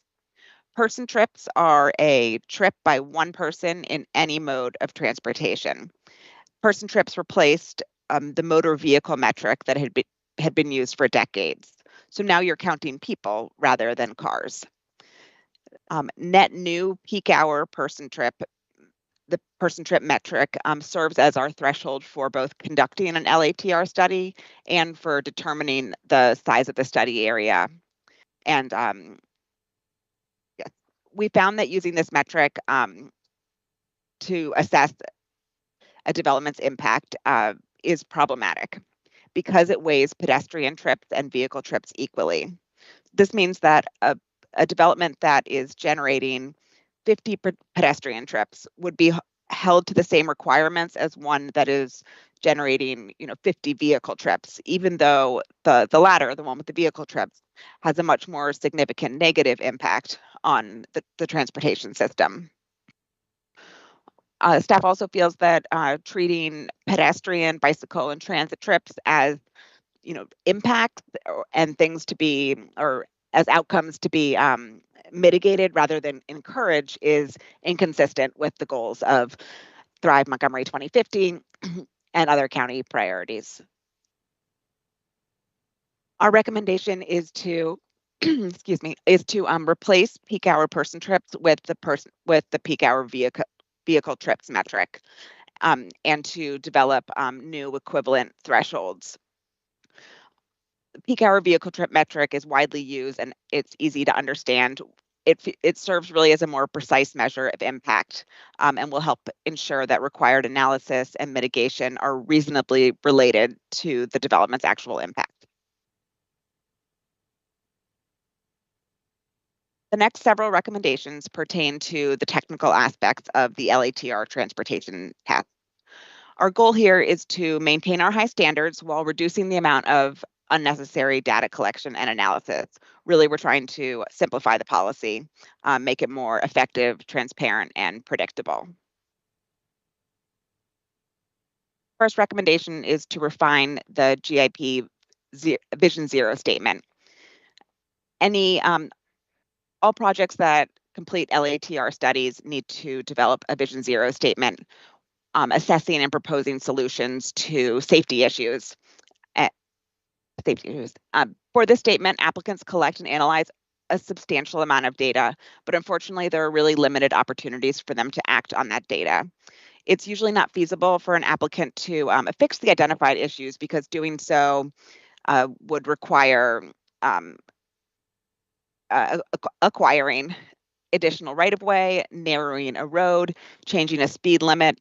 These are typically things that the applicant doesn't have control over. And gaining agency consensus on significant changes is really challenging in the limited amount of review time. Likewise, some of the requirements for this statement are duplicative, such as a description of site access, which is covered elsewhere in the county code. We recommend reducing the amount of data collection and analysis required for this, starting with standardizing the scopes by using these smaller extents that are currently set for the yellow and green areas, to use those also for the red and orange areas, and to also develop new peak hour vehicle trip thresholds instead of the person trip thresholds. We'll also want to clarify in the policy that speed reduction strategies can be implemented by a developer as a mitigation strategy, so long as MCDOT or SHA agree to it. Next is the Safe Systems Adequacy Test placeholder. The 2020 to 2024 GIP included a placeholder for a future Safe Systems Adequacy Test. Since the 2020 policy was adopted, we've had new county guidance like the Complete Streets Design Guide and other related county code updates that are currently providing appropriate direction for private development. And the pedestrian and bicycle tests address similar safety issues. We're recommending to remove the reference to the Safe Systems Adequacy Test. We think it would create another development expense while providing very limited transportation safety benefits. The first modal test is the motor vehicle adequacy test. This test has really been the foundation of the GIP since the policy was first adopted. Today, we either use the critical lane volume or highway capacity manual operational level of service standard. Red policy areas, which includes our downtowns, are exempt from motor vehicle adequacy and mitigation. And this was a major change of the 2020 update. The priorities for mitigating for motor vehicles are the first one's transportation demand management, followed by traffic operational changes, and the last on the list is capacity improvements. These can only be implemented, however, as long as they do not negatively impact safety. We are not recommending any changes on the motor vehicle test as part of this update. The pedestrian adequacy test has 3 components: a pedestrian level of comfort score, illuminance and streetlight standards, and American Disabilities Act or ADA compliance. This test, like the other mode tests, applies to every project that completes LATR. And so the applicant must evaluate the area surrounding their development and mitigate to meet standards for all 3 of these items. This is the pedestrian test is really the most time-intensive and data-intensive test of the modal test. It requires really extensive analysis across large areas, and we found that applicants identify far more deficiencies than projects would be, reasonably asked to mitigate. The way that the policy is set up right now is that it puts like a higher burden in areas that can actually best support new growth. So we're recommending standardizing the study areas to use the current yellow and green policy area extents for everyone, to develop new peak hour vehicle trip thresholds for the study area, and also to remove the footnote at the bottom that limits the maximum extent of improvement. That's no longer necessary, as we now have our proportionality guide calculation that governs the extent of required improvements. The bicycle adequacy test evaluates right-of-way with master plan recommended bikeways within a certain distance of the site, and applicants must mitigate by creating or extending a level of traffic stress to conditions consistent with the bicycle master plan recommendations. We recommend standardizing the study areas using the current extents that are listed for the red and orange policy areas in this case. The smaller study extents in the yellow and green areas really aren't large enough to provide meaningful facilities. We also recommend developing peak hour vehicle trip thresholds for the study area. The last of the modal tests is the bus transit adequacy test. For this test, the applicant ensures that bus stops are outfitted with shelters, displays, and other standard amenities, along with an accessible path between the site and the bus stop. Green policy areas are exempt. We recommend removing the green policy area exemption. There isn't bus service in every part of green policy areas, but there certainly is service in some of them. So it doesn't really align with county goals to exempt those areas.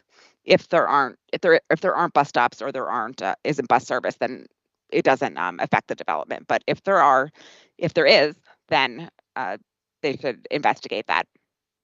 We're recommending that we simplify the requirements in this one.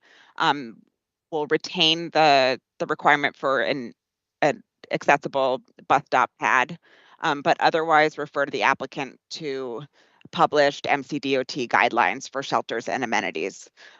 MCDOT and Ride-On don't have published guidelines right now, but so we would ask them to publish them in response to this. The issue is that their stop and amenity standards have changed over time, and it creates confusion and back and forth when applicants don't know what it is exactly that they're supposed to provide. We also recommend removing the limit on the number of shelters, since, again, the proportionality guide governs that now, and to develop peak hour vehicle trip thresholds for the study area. So that brings us to the proportionality guide calculation. The 2020 policy made it triggering the multimodal test much more likely, and as a result, exposed development projects to potentially excessive costs for off-site improvements to address adequacy issues for those modes. In response to concerns from stakeholders, the planning board introduced what we call the LATR proportionality guide calculation as a temporary measure in 2022 as a way to address concerns about these disproportionate costs and also the unpredictability of mitigation costs.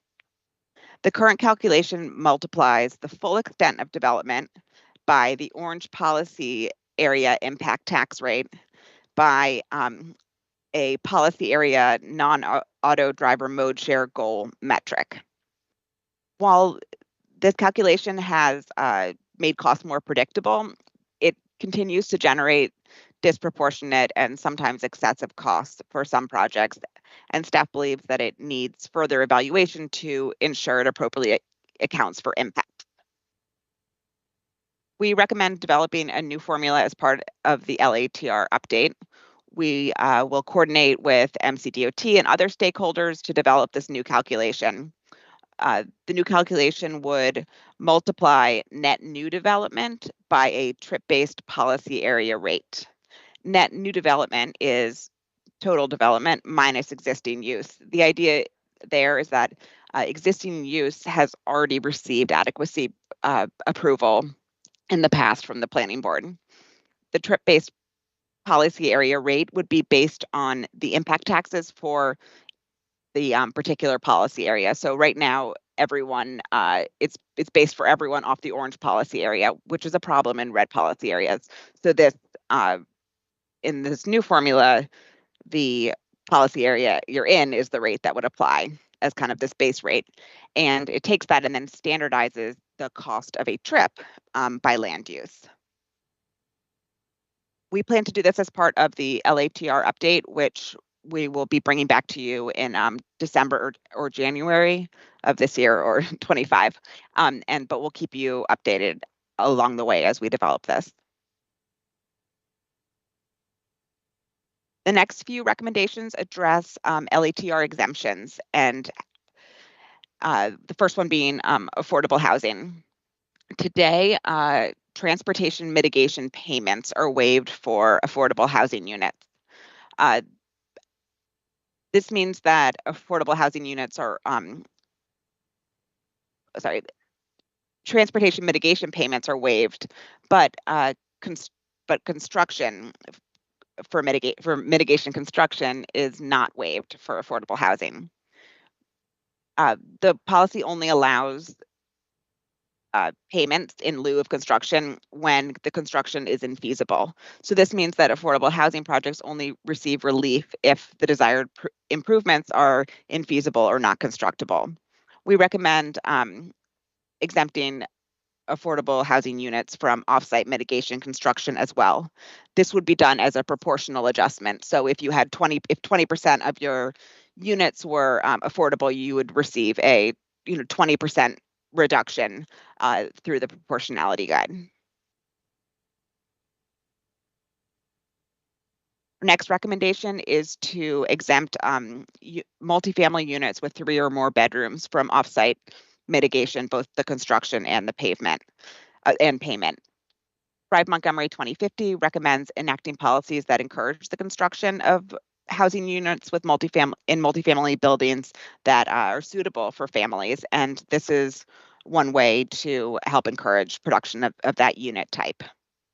Again, it would be a proportional discount. Only the 3+ bedroom units would receive would be waived, but the other units would still pay the same. May I ask a quick clarifying question? Yes, please. That is for all 3 bedrooms, right? Not just the affordable. So it's the proportionality is yes, includes all 3+ bedroom units in a multifamily. Yeah. Mm-hmm. Okay. All right. Great. Thank you. Just wanted to clarify.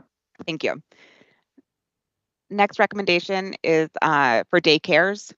We've had a number of daycares come in over the past few years, and we've discovered that LATR studies are really a significant burden for what is a greatly needed land use. Many of the trips at daycares are pass-by trips. Meaning they're already captured on the road system. Most people, when they are, take their child to daycare on their way going somewhere else. I would often take my kids, to daycare on my way to work and pick them up on my way home. So they're not actually adding new trips to the road. And site access and circulation issues for daycares are also already covered by other code requirements. For those reasons, we're recommending exempting daycares from the requirement to complete an LATR study. The daycares that we have had come in, we found that often they end up owing a small amount, and usually it costs more to actually do the study itself, like maybe 2 or 3 times more to do the study than the amount of the study is 2 to 3 times the cost of what they're required to pay for mitigation.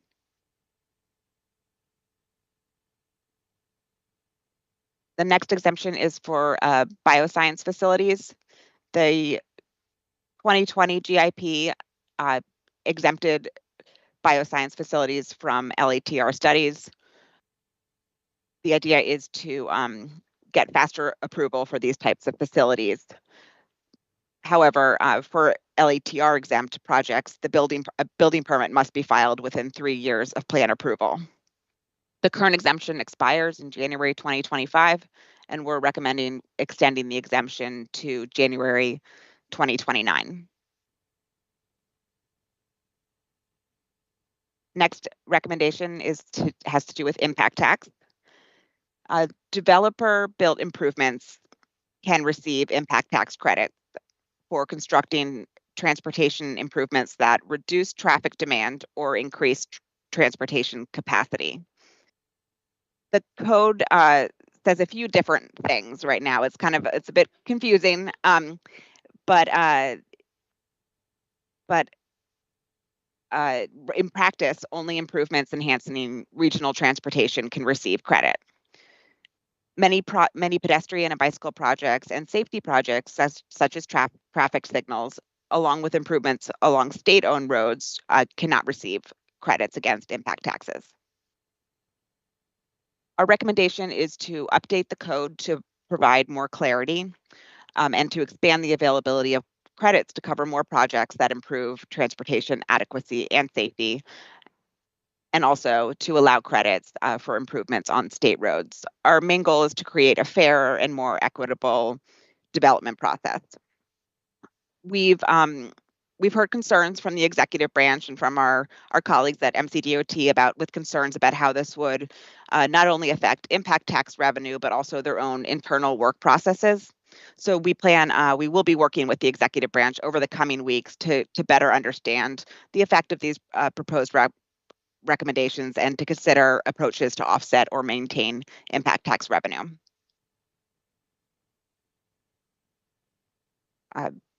Recommendation number 7 is to clarify SHA expectations in the LATR process. Maryland Department of Transportation, State Highway Administration reviews proposed development projects as part of a multi-agency development review process. The feedback provided by SHA is valuable in understanding a project's potential impacts onto surrounding roadways.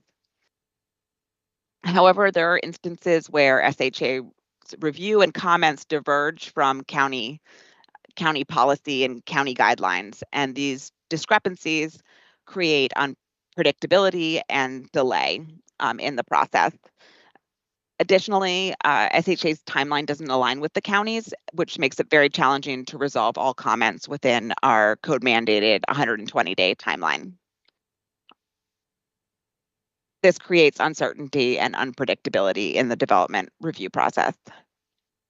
We recommend working with SHA to clarify mutual expectations, particularly in red policy areas where motor vehicle analysis and mitigations are not a county priority. MDOT SHA is right now they're trying to finalize a traffic impact study guideline document, as well as updating their access management manual.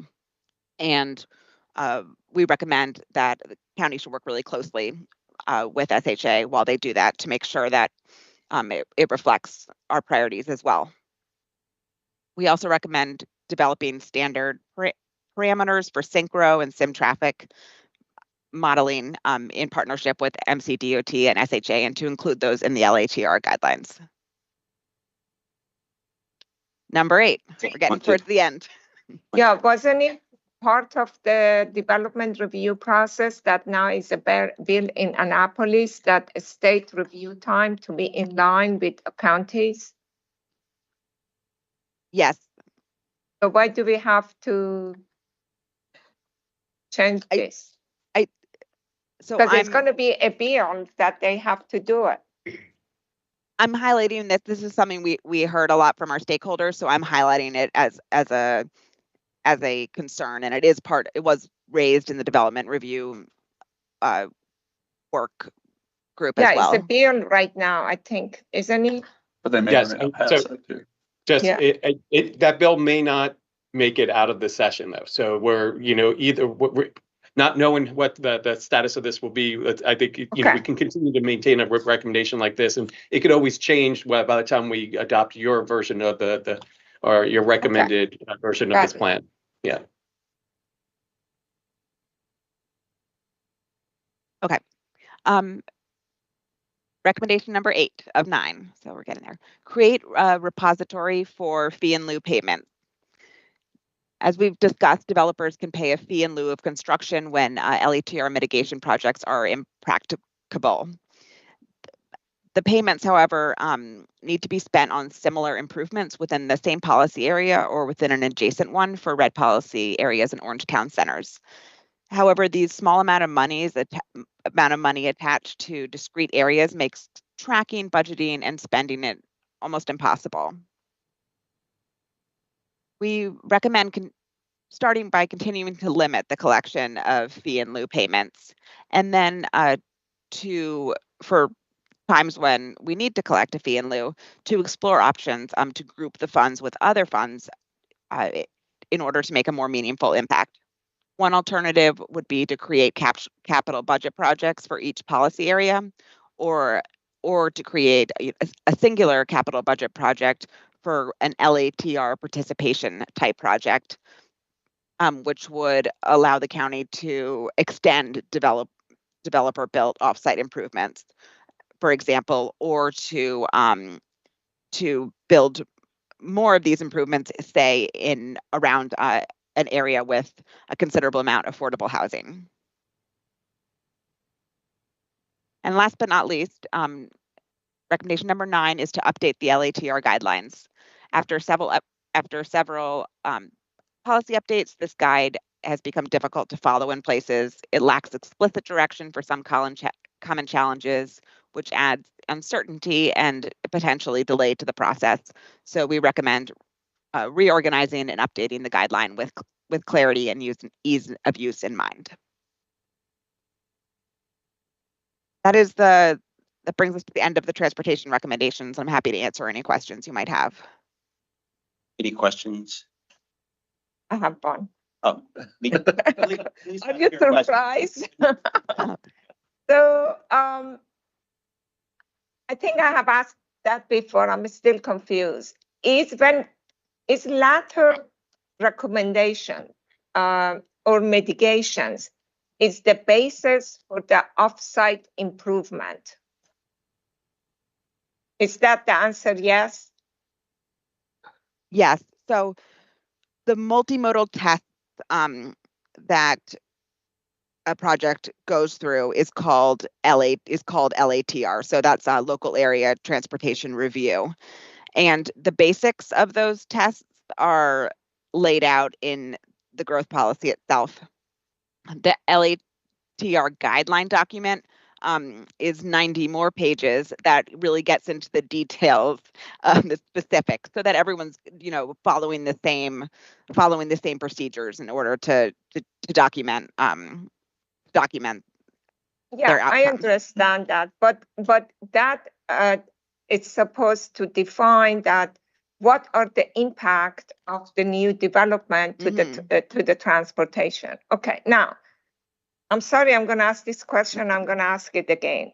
We're going to charge them a transportation impact tax, and yeah. I have heard so many times that that's totally different than the offsite improvements, but I don't know why it is different, because the transportation impact tax is supposed to be the impact of the development to the transportation.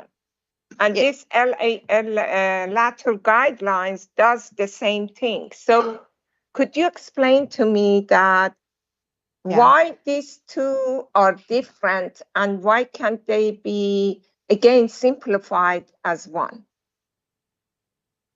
So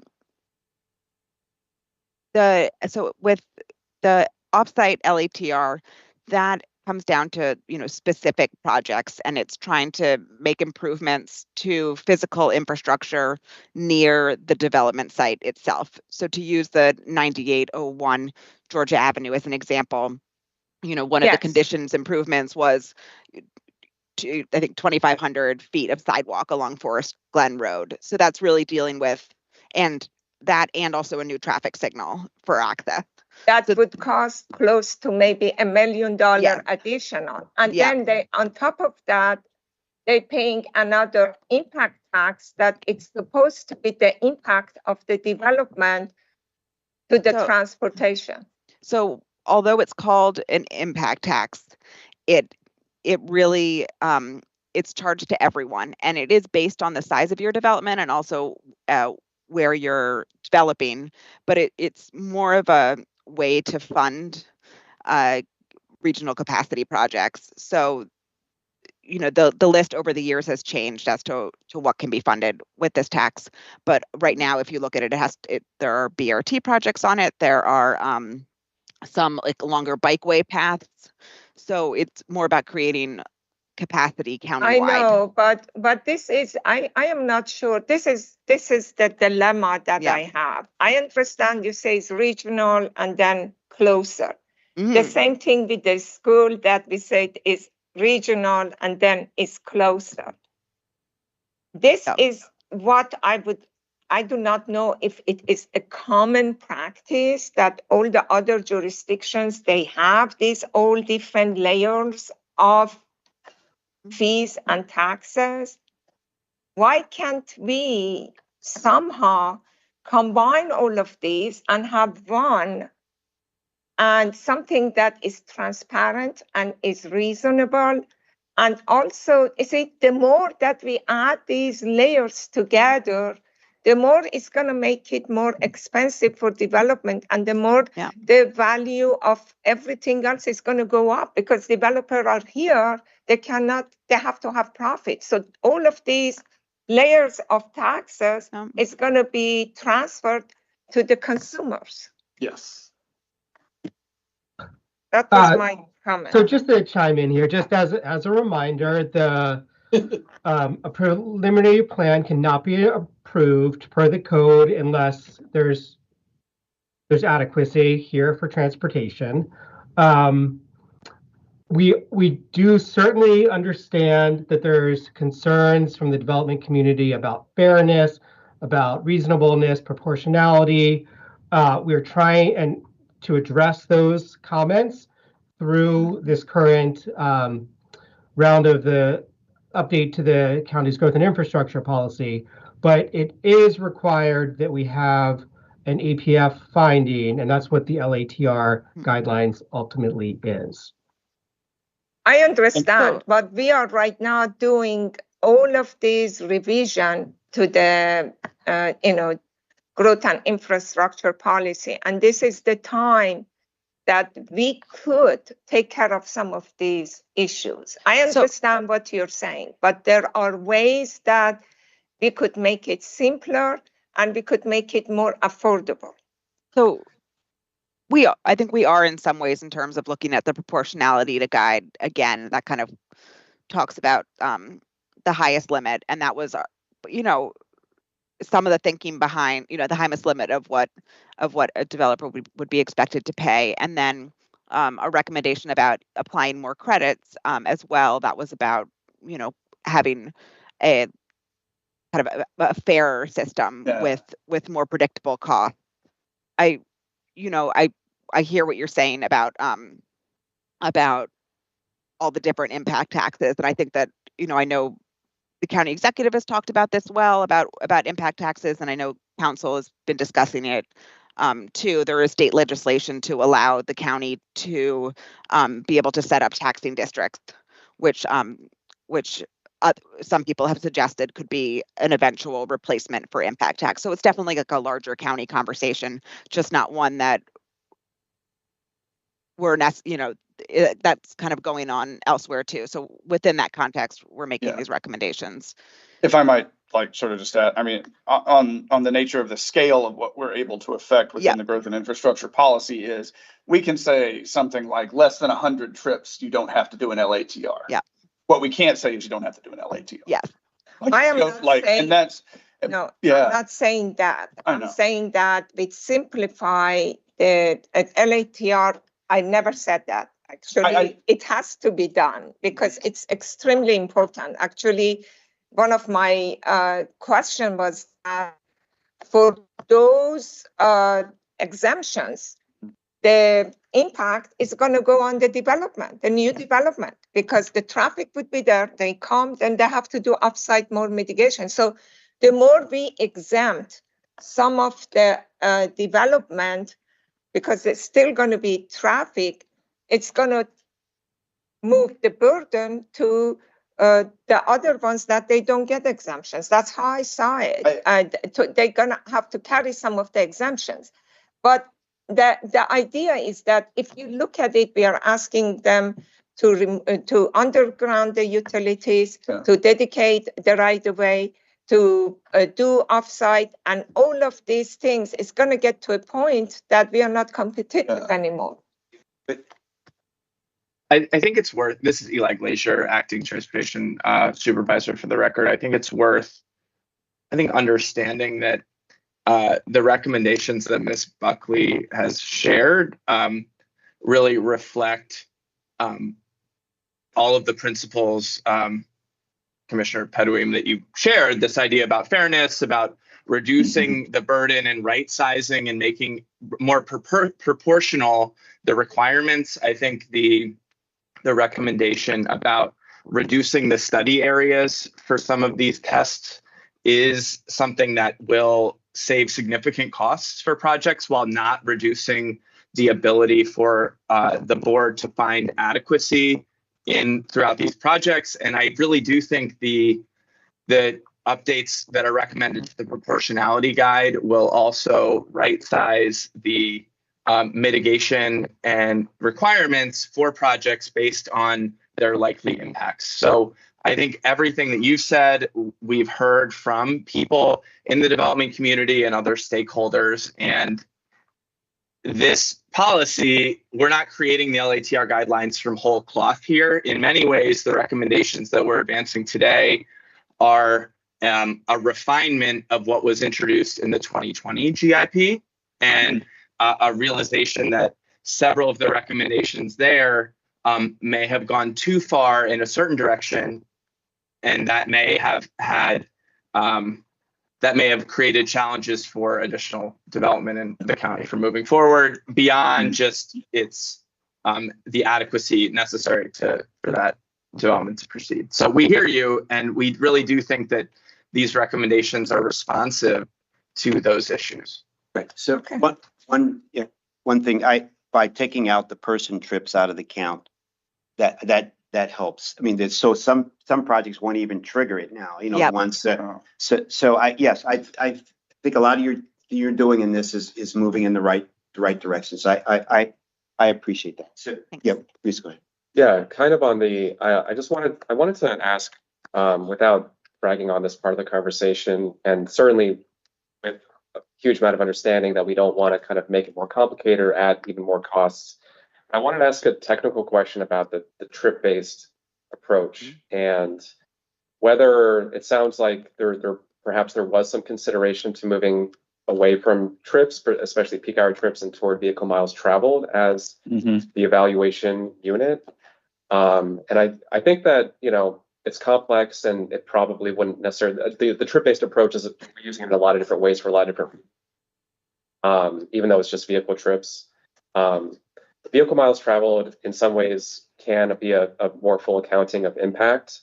It could also be a way to better understand the study area in some cases without making it, again, kind of with understanding that we don't want to make it too big or make it too complicated. But I was wondering if you could just talk about conversations you've had around vehicle miles traveled, if that was considered for some of these calculations. In some ways, it's an easy thing to measure, of course, but I think it leads to some, I think, conflation of similar development types in different geographies that may kind of evaluate to a similar level of impact, when in reality, if you look at vehicle miles traveled, they're having a very different level of impact from vehicles, just as one example. So could you talk about that and kind of where you landed right now? Give some example. Yeah, so we're quite interested in considering vehicle miles traveled, and we have thought about it as part of this update too. I think where we landed in terms of this update is that we need to know more about it. We need to think more about how it would fit into our systems and the county systems. As part of that, we've applied for a grant from the MWCOG Transportation Land Use Connections Program, based on VMT, and looking at the planning department's use of VMT and thinking about how we could estimate VMT in different parts of the county and for different land uses. So it's something we want to continue to explore in terms of thinking about, not just the number of trips, but the type of trip in that sense, to get a better accounting of impacts. It also accounts better for it's not just about congestion, it's also about the environmental effects.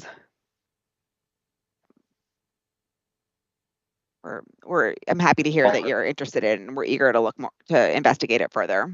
Yeah, that sounds great. And I'm sure you all are aware of this, but there is precedent for this, at least in one area that, has processed where developments are sort of responsible for VMT mitigation on a project by project basis, in addition to on a plan by plan basis. Though I'm not sure if it's been done elsewhere, but I fully understand it's complicated, but it does seem like it's interesting. I'm glad to hear that we're pursuing more information. Yeah, it would be nice if you have some examples that exactly what that means. So if you have a community that is next to the metro and they don't have any cars, then that would be, zero. If there is no parking. It makes a big difference. Yeah, and if you think about different types of uses, some uses they tend to some uses tend to just draw people from the immediate neighborhood, where others are draw people from across the river or from the region. So that's another way to think about it too. Kind of how far people are traveling to. Yeah, and I think I know that we have some what we're currently using, which IT trip generation manual, which in some ways it's estimating based on studies, and that's important. I think it's very simplified, as you probably know as well. It doesn't take into account sort of like many variables all at the same time. It's generally sort of a single variable at work. And so again, but without overcomplicating things, I think this could be interesting in the future. I have a question with regards to slide number 61, and I think it was the fee and lieu payments. Yes. And so one of the things I'm concerned about in fee and lieu is it could be problematic in terms of developers building that into their business plan and not living up to their obligations with regards to the community. I was wondering if there was a cap on fee and lieu, or is every developer entitled to fee and lieu, or is there some criteria that they must meet in order to do fee and lieu? So it comes down to for each project, they'll go through all the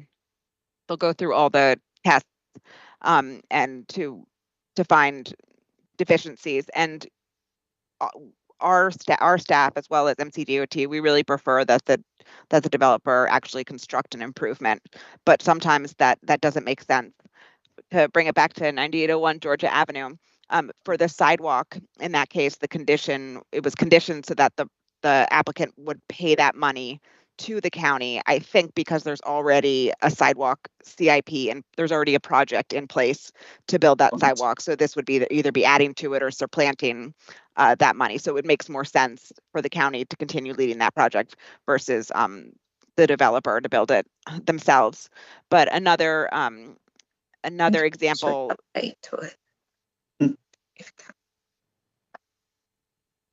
Does that answer your question?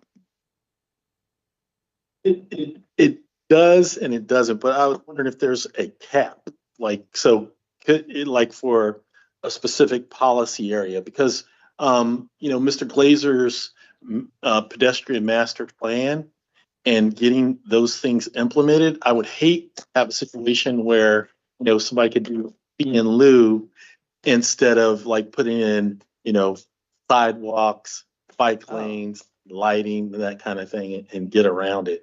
So the cap would be the same for the fee and lieu versus the actual improvement. So if there were the developer would still need to cost out the cost of what the improvement would be that they can't build. Maybe you need right of way. Maybe it's building a sidewalk under a bridge that carries a highway. Something that's not going to be that couldn't be moved forward. But the cap is the same whether you do the fee or the construction itself. And then I think the only thing I would add to that is what Ms. Buckley's talking about is just for offsite improvements. Yes. All of the frontage improvements, unless the development is so small that it triggers the de minimis criteria which is a planning board policy on our website, which I believe is like a certain small number of commercial square feet or a small number of residential units. The frontage improvements, which would include sidewalks or bike lanes or other things like you mentioned, Commissioner, are required. So this is really just for offsite, And the fee in lieu is kind of a last case, like worst case scenario where the project is not constructible. So they pay the fee in lieu of constructing that project, and then that money is used somewhere else in the immediate area, or potentially with Ms. Buckley's recommendations in other areas that would provide similar adequacy improvements. Great. Yeah, Please. just one more, just one or two more quick questions on kind of the impact tax side. And then I know we're about to go more into impact tax specific recommendations. Maybe some of this can relate to that too. But first, I was wondering if you all could forward us the list of projects that transportation impact taxes support, because I've had a hard time finding that just publicly accessible. So that would be helpful to see. And it'd be nice to sort of, on our end, at least evaluate like how much of this is actually sort of like more car centric oriented kind of capacity expansion or quote unquote improvement. How much is actually, as you mentioned, kind of BRT or multimodal related. But outside of that, I was wondering if there might be opportunities with the impact tax credit, or at least recommendations for impact tax credit. If you think about it in a more expansive way, hopefully kind of move beyond just the regional kind of capacity approach. Adequacy of safety, of course, but also potentially giving credit for things like driving down parking. Can they get a credit if they really reduce the amount of parking in a certain area? Maybe, that probably varies area to area. Perhaps it could be a policy area approach or development type based approach, or whatever the case is. But I was curious about that, if there was any conversation about that, or if you think that's something we can explore further. And finally, just on the impact tax side, I noticed that and I think it was in yellow policy areas, there's the potential for credit. It was the area where we evaluate motor vehicle adequacy with the level of service standard, and I noticed that there's potential for credit for capacity, and I guess it was listed third, kind of maybe not as a last resort, but it's like if it doesn't affect safety, kind of capacity can be eligible for credit. And this is maybe more minor than some of the other things, but I would personally advocate strongly that we don't allow credit for that. I don't think that we should be really allowing credit for any roadway car-oriented expansions in any part of the county at this stage. So Subsidy, right? Yeah, effectively So it's that's car-based subsidy. And I know that I don't know how many use this or how often it's been used in the past, but I think I would suggest we scrap it. I concur. So just to clarify on that one, that's not about credit. I mean, so in terms of credit, what's shown on the slide here, those are the mitigation priorities in terms of the improvements that we would ask applicants to make. Okay. Yeah.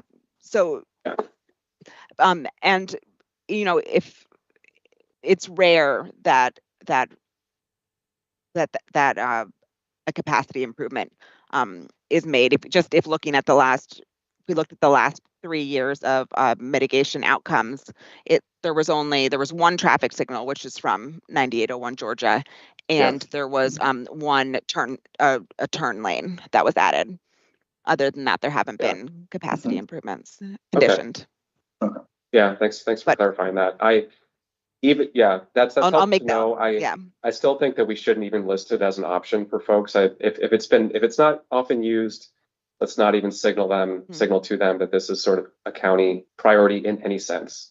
So I would suggest removing it. So one thing I would add is that sometimes some of those improvements, such as that traffic signal on Georgia Avenue, actually also adds to makes it a safer environment for pedestrians and others. So other users. So sometimes it's hard to distinguish. It might be a requirement that comes out of the motor vehicle adequacy test, but it also helps in other requirements too. So. Yeah, totally. That makes sense. And maybe these are somewhat, of course, definitional issues too. But yeah, I think that's something to consider. Yeah. I'm sorry. Go ahead. Just the final thing, because the priorities also made me think of this as well. One of the things that it was helpful to see kind of the list of LATR projects out of the 17 plans that have been approved. and how they focus on different areas. And I was wondering if you all have talked about publishing a set of explicit priorities.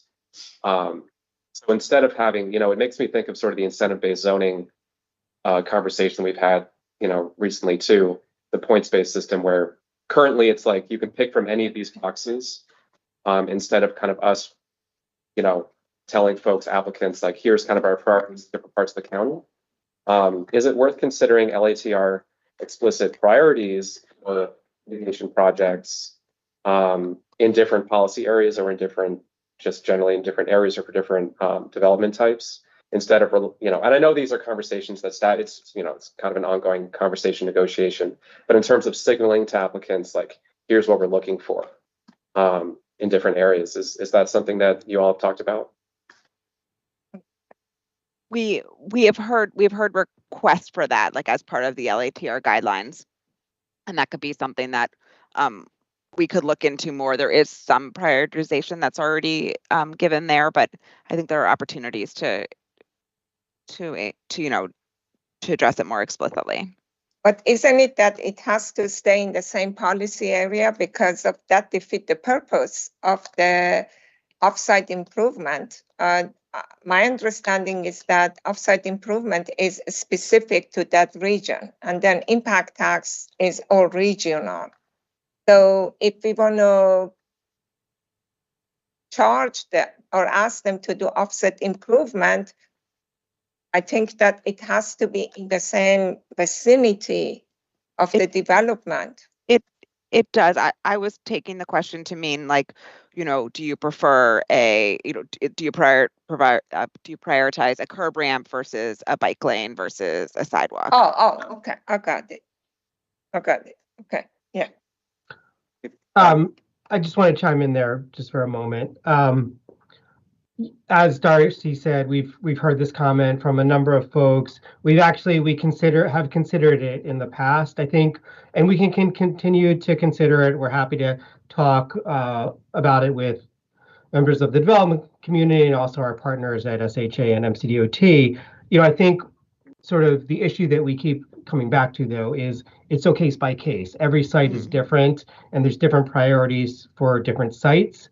So while I won't say that it can't be done, I think it could be very challenging to come up with priorities that feel like they're appropriate for each development application that come up.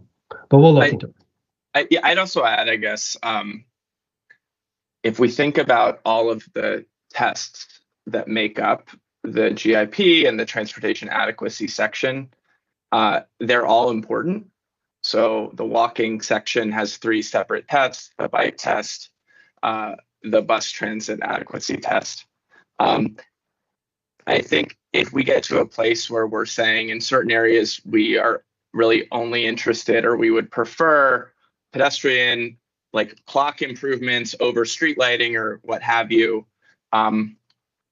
you may run into some just adequacy issues and consistency with maintaining adequacy. I think it opens up a larger question of whether maybe some of the sub-tests within the transportation tests maybe aren't necessary anymore or shouldn't be included. So that's sort of at a philosophical level something that I think we'll have to think about. Yeah. So come on, because we have one more.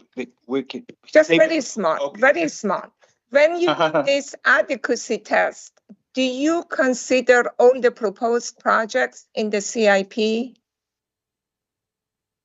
Even though if they are not there yet, but they would be there within the next 6 years or so, do they come into something that they tested against those proposed projects that would come soon within the next 6 years or so? If there's a fully funded project, yes, then yeah, we assume if projects that are fully funded, you include those, but not built yet. Right. Yeah. If it's partially funded, then no, it has to be fully funded in order to include it. Oh, okay. Okay, so we'll save put your questions on write them down, and we have time at the end. So why don't we go to the next part. All right, Lisa. Yes. Oh.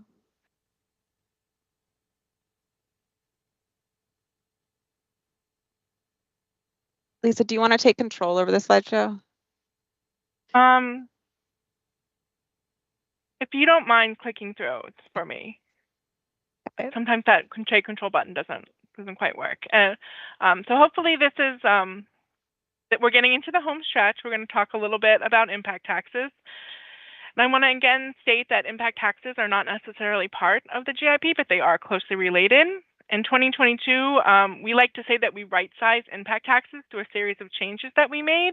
The GIP in 2020 focused on crafting an impact tax policy that really encouraged the production of more housing and aligning our tax policy with county priorities, while also balancing the needs of our schools and transportation system. And I want to emphasize the word balance there, because, when we talk about the success of the GIP and its outcomes, the barometer of the success for the impact taxes is not necessarily like how much we collect, but instead how it's the policies and recommendations, including the impact tax recommendations, can you continue to advance county priorities like housing for all, economic competitiveness, racial equity, and social justice, while also ensuring that our schools and transportation systems are adequate. So next slide.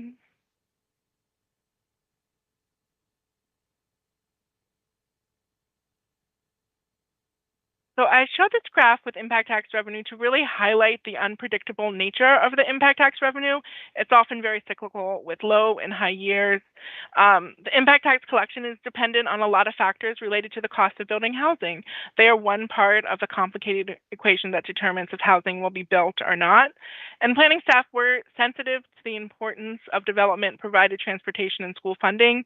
The county pays a significant price when development projects do not advance or are pared down due to the county's high development costs.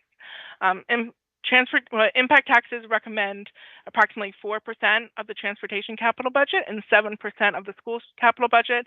They are an important source of revenue for the county. While some of the proposed recommendations today may result in less impact tax revenue from specific projects, others may lead to increased revenues. And acknowledging the inherent difficulty of predicting revenue streams over the next month, planning staff will work with the executive branch and the municipalities to better understand how the proposed recommendations in the GIP may affect impact tax revenue. Next slide. So this is a chart showing all the current funding sources for the transportation and the capital budget. And the biggest funding source at over 43% is GO bonds. Montgomery County issues general obligation bonds once a year to fund major capital construction projects. The second biggest funding source is federal aid, followed by revenue from write-on and other dozens of smaller sources that make up this very sizable pie. Impact taxes are one of the larger ones at 4.1%, certainly nowhere near GO bonds, but they are an important source. Next slide.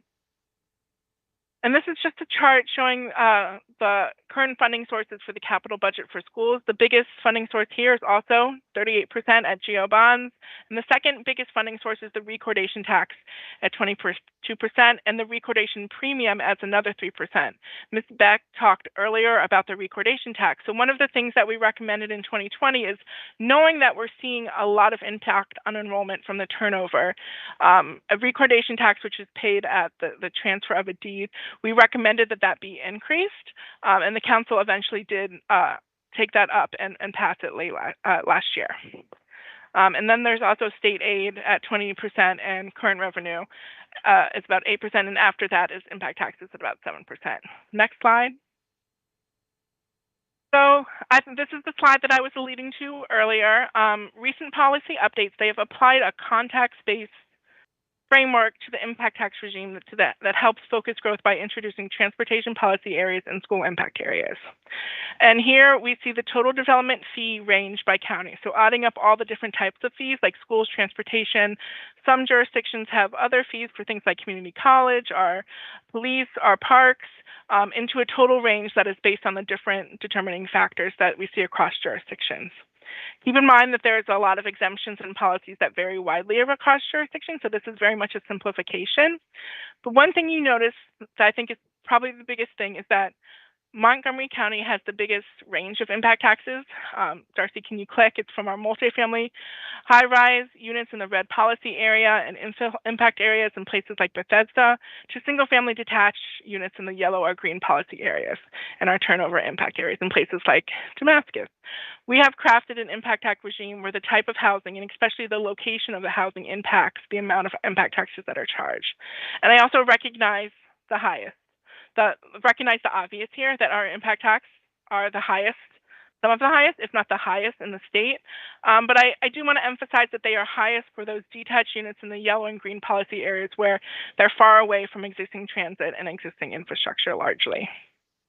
So I'm going to jump into the recommendations now. Well, could you go back Sure. here? Is that real that Montgomery County is that much higher than all the other counties? Is that what I see is correct?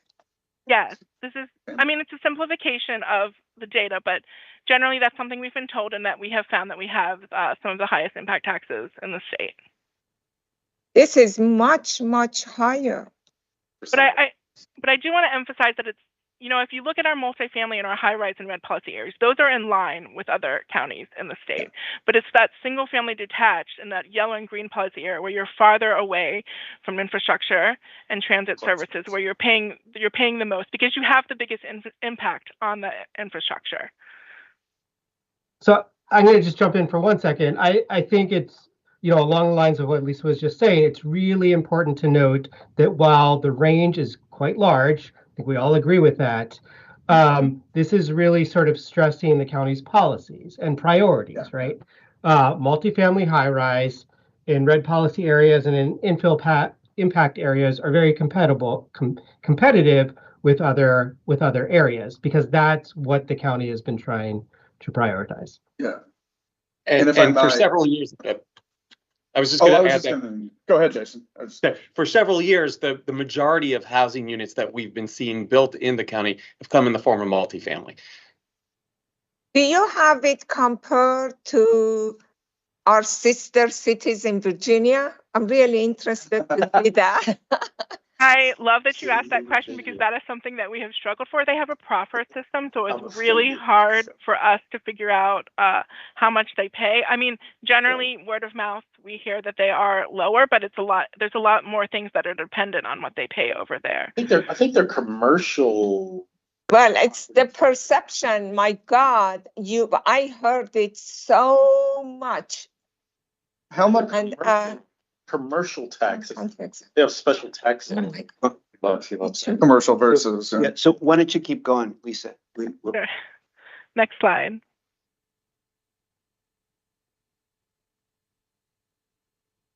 So this recommendation has to do with the calculation of school impact taxes, and the calculation of school impact taxes is generally calculated using student generation rate data and schools construction cost data. Before 2016, school impact taxes were calculated at 90% of the cost of a student seat. And at the time, there were school facility payments. And school facility payments were an in-between between underutilization and the moratorium. So it was like if you were overutilized 105 to just under 120%, you had a school facility payment. In 2016, they removed the school facility payment, and impact taxes were the cost was calculated at 120% of the cost of a seat. In 2022, we introduced the utilization premium payments, and that 120% cost of a seat calculation was lowered to 100%. Go to the next slide. And with the recommendation of continuing the use of utilization premium payments for schools that are identified as overcrowded, we are recommending that the calculation should remain at 100% the cost of a seat. Next slide. In late 2023, Bill 2523 expedited was passed in response to anticipated higher than usual biennial impact tax adjustments. At the time, the calculation for especially school impact taxes showed a significant adjustment of sometimes over 100% in impact taxes due to the increasing cost of construction. There was a bill passed that said that for both transportation and schools, the biannual tax rate adjustment cannot exceed 20%. And so if the calculation adjustment does exceed 20%, then the excess dollar amount must be carried over and added to the tax rate before calculating the next update. So it's smoothing out those high anticipated high impact tax increases over time. Next slide. And this is the recommendation, is to keep the cap and carryover system, as its implementation is relatively new. It just came into effect late last year, and it will help soften any anticipated upward adjustments that are high. Next slide. So currently, impact taxes in Montgomery County, they're charged on a per unit basis, and there's no distinction for unit size. And recently, the county has prioritized the production of smaller homes, especially as a way to provide more entry-level homeownership opportunities. Right now in the county, if you have a home at 5,000 square feet, it pays the same impact taxes fees as a 2,000 square foot detached home. So there's no real incentive to produce a smaller home. Next slide. So we are considering calculating residential impact taxes by square foot instead of per unit for attached and detached units. We're still working with the methodology, and this is something that I would like feedback from on the board on the end. We considered setting like that 100% rate for square foot at the median size single-family detached home, which according to Department of Permitting Services, 5,600 square feet right now. And for single-family attached, it's 2,500 square feet.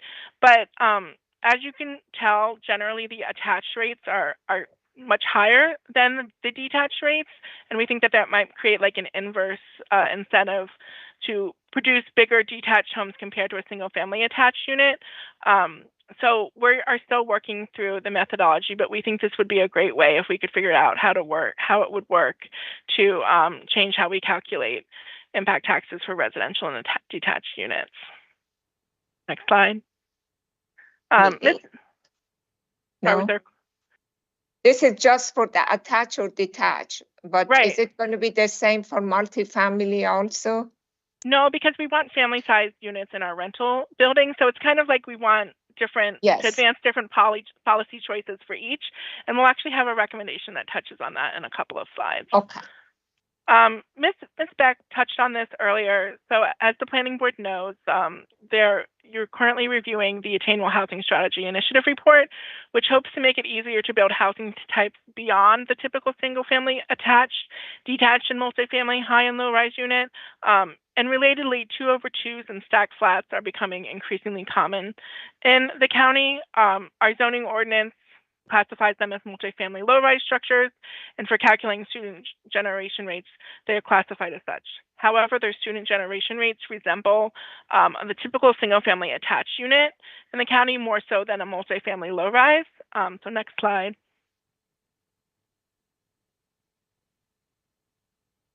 We are recommending to create a new impact tax category for housing types between single-family attached and multifamily low.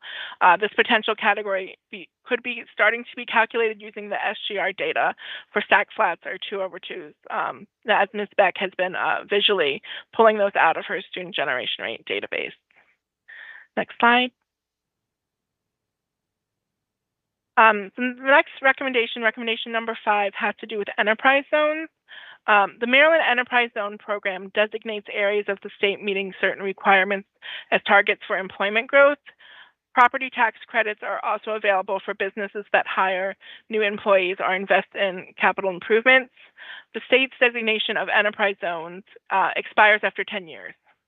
As the County Council phased out the former enterprise zone designation in the 2022 GIP, the exemption only remains for current enterprise zones, which are only located in 2 areas of the county, Old Town Gaithersburg and Burtonsville, and both will expire by 2028.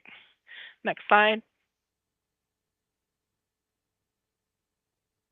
We are recommending that we eliminate the current enterprise zone impact tax exemption. There's Burtonsville and Old Town Gaithersburg, and we'll talk about this in a few slides, but the Gaithersburg enterprise zone largely overlaps with an opportunity zone in the county, and we're recommending keeping that exemption. But So we're recommending eliminating the current enterprise zone impact tax exemption, but we would add legacy provision language for projects that may have an approved application but have not yet gone to building permit, so that they would be exempt from impact taxes and with grandfathering language. Next slide. And then there's an opportunity zone exemption for impact taxes in the county. An opportunity zone is an economically distressed community where the private investments may be eligible for capital gain tax incentives. The program requires state-nominated areas to be certified by the U.S. Treasury Department. There are 14 census tracts in the counties that have been certified as qualified opportunity zones, and these designations remain for 10 years until 2028. This exemption does not apply in the city of Rockville. They did not want to be included when this recommendation was created in 2020. Next slide. We are recommending to keep the opportunity zone exemption from impact taxes to support the county's economic development goals. There are places like White Oak, Silver Spring, parts of Gaithersburg, but as the program ends in 2028, we would still add a legacy provision language for projects that may have an approved application but have not gone to building permit by the time the program ends in 2028. Next slide. And then another boundary-based exemption waiver that we have for impact taxes is the desired growth in investment areas. Desired growth in investment areas, they include specific metropolitan Washington Council of Government designated activity centers and a 500-foot buffer around existing and specific planned BRT lines. DGIAs give a 40% transportation impact tax discount for orange policy areas and a 32% discount for yellow policy areas. And this was created in the 2020 GIP update. Next slide. We are recommending to remove this waiver as it is another boundary related to the GIP that complicates the policy. As you probably just saw when we walked through, there was a lot of boundaries that are related to this policy, and we think that removing this waiver is one way to help simplify the policy. But we would add legacy provision language for projects that may have an approved application but have not yet gotten to building permit. Next slide. We did receive comments from the city of Gaithersburg that did not want to remove the exemptions for designated enterprise zones or the desired growth in investment areas. They feel like it would have a disproportionate impact on the city of Gaithersburg, affecting its employment centers, currently designated infill impact areas and equity emphasis areas. We understand their concerns. I think largely the opportunity zone, which is the orange on the map, and the enterprise zone, the current one, the teal, they do largely overlapped, and but there is some portions of the boundaries that are different. We are currently recommending to keep our recommendations, but we do want to work with the city of Gaithersburg over the next couple of weeks to better understand their concern and potentially make revisions at that time. But we just received these comments, so we're still working through them. Next slide. So in 2017, Expedited Bill 3617 was passed, which allowed projects that provide 25% affordable housing to have all of their impact taxes exempt for all units in the projects. And this includes the market rate units too. Affordable housing units do not pay impact taxes, but this is for if you build 25% affordable, then all of them would not have to pay, including market rate. In 2022, we changed the exemption. It was altered in generally two ways. The affordable units were required to be put in the MPDU program. The MPDU program has a longer control period than many other affordable programs. It's for rental units, it's 99 years, which is basically in perpetuity. The exemption was also changed from 100% exemption countywide, wherever you were, to either an exemption or a partial waiver equal to the lowest possible standard impact tax rate for units by policy area and school impact area. And I'm going to show an example of what that looks like on the next slide. So we are recommending to keep the exemption for a discount or our full exemption for projects that provide 25% MPDUs. And we do want to keep the exemption or waiver equal to the lowest possible standard impact tax rate for unit type. And what this really does is it balances out that exemption countywide. So if you look at the chart on the right, you can see that in a multifamily high-rise development for an infill unit, the impact tax is almost $4,000. And so that exemption would almost be $4,000. And that exemption would be the same in the turnover area because that's the lowest rate. So a $6,000 turnover unit would be exempt almost $4,000, and they would pay around $2,300. Next slide. And then the next recommendation has to do with 3-bedroom units. Currently, a 3-bedroom multifamily dwelling unit in an infill impact area pays impact taxes at 40% of the otherwise applicable rate. And the county has really prioritized building these types of units in the past, designing more family-friendly units, especially in high-rise buildings. We haven't seen a lot of production of 3-bedroom units of late. According to CoStar, there's been a little bit over 900 3-bedroom units since 2013, only roughly 4% of all rental housing units in CoStar's database from that time. And Thrive Montgomery 2050 recommends enacting policies that encourage the construction of housing units in multifamily buildings suitable for larger households. This will help increase the amount and variety of housing in the county. Next slide. So we're recommending to modify the exemption to fully waive impact taxes for 3-bedroom units in multifamily structure. So it would go from just a discount to fully waiving the impact taxes. Next slide. Next, for office to residential conversions, they currently get a credit for their office use against their new residential impact taxes.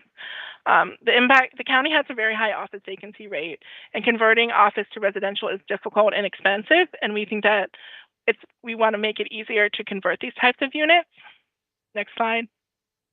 So we are recommending, given the high office vacancy rate and how difficult it is to convert and expensive, we would exempt office to residential conversions from impact taxes. And just to quickly walk you through it, original office impact taxes were around $4 million. And then when you convert from office to residential, you would be paying about $5 million. So you would get, the amount waived would be about $600,000. Next slide, and this is the last one. So for bioscience, the county has exempted bioscience from paying impact taxes for nearly 20 years, but it is set to expire on January 1st, 2025. So the recommendation is to extend the exemption to January 1st, 2029. And I think that's it for impact taxes. Thank you, Ms. Devoni. We appreciate that. Better understanding of that. Thank you. We have a few slides on next steps that will go really quickly. Would you like us to tackle those before we get into questions about impact taxes? Yes, please, if everyone. Oh, yeah. Next slide. Next slide. So this is just an updated project schedule of where we are. We're in March, and we're briefing you on our preliminary recommendations right now. We aim to be back in May to brief you on the working draft and to hold a public hearing. And then we plan to spend May, June, and July working through the recommendations with the planning board for an August 1st transmittal, and then for adoption. And so these are just, next slide. So these are just some upcoming milestones. On May 2nd, the Growth and Infrastructure Policy working draft will be posted. On May 9th, the planning staff will brief the planning board on the working draft. And then on May 23rd, we will have a public hearing on the Growth and Infrastructure Policy, and then enter into work sessions after that. And then finally, we are having a community meeting on next Tuesday from 6 to 8 p.m. on Microsoft Teams, and we'll provide a hopefully much briefer overview of the Growth and Infrastructure Policy preliminary recommendations to the community. And then, but if anyone is interested in attending that meeting, RSVPs are required. And I think that's it for our slide deck. Thank you so much for your whole team for this presentation. Any comments or questions? What do you need from us in our undivided attention to move forward? So you're just going to go forward, getting more, talking to others, and you'll come back with a revised draft, as you. Can I throw in a couple of things? A lot of the housing exemptions and things I really liked. I think those were good. The 3-bedroom exemptions, the MPDU approach, like I think a lot of that is good. I would say that if we're going to the 2/2, the stacked flat, and we do think about designing a separate section for them, that I think, I think it was slide 68, the one where we had the comparison slide, if you can bring that one up, is I want us to lean, I know that the student generation rate, and we think about it and it's acting more like townhomes, right? Condos building, it's something like that. I did write it down right. Good, 68. Like, I'd like us to think about moving that, if we do separate out that section, as much toward the sort of multifamily as we can, is to make it look as much like that, because we are sort of trying to encourage that construction, and it fills this gap between, at this point, sort of single family attached within the market has sort of moved, even that is beyond the realm of most people in the middle to low middle income to purchase. And I think that if we want that to fulfill that goal of allowing either, purchase opportunities or what have you for middle, low, moderate income folks, then we have to make it as economically competitive as possible and minimize the amount that we're charging for that, even if we think that in some ways it generates students like one thing, but it looks a little bit different within my overall thing is I don't want to push that toward the end of that so that the cost per unit looks more like single family attached and detached than what we have, because we're creating smaller ones. We're meaning them to be affordable and available to people in the low to moderate, not low moderate, but moderate income, and sort of around your average AMI. And I think to do that, we have to sort of minimize the impact taxes associated, the costs associated with putting those in. So if we do separate them out, I'd like us to consider moving them to the lower end of the cost spectrum, if that makes sense. That's a great point. I think that also, I talked about potentially moving to a square foot basis, and given that those units are smaller, I would hope that the methodology that we create would incentivize the production of smaller units like 2/2s.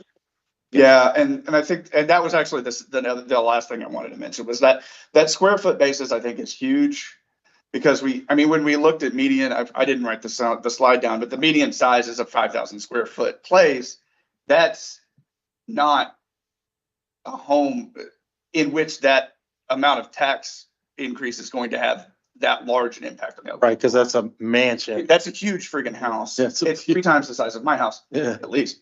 And so I think that if we combine something like, when we're putting into these impact sort of categories, and we're thinking about moving to a square footage basis, I think we could put something like that together that smooths out sort of the cost, so that we're sort of, like I said, it's kind of smoothing out the cost per, for families in that sort of that middle income where they're dropping.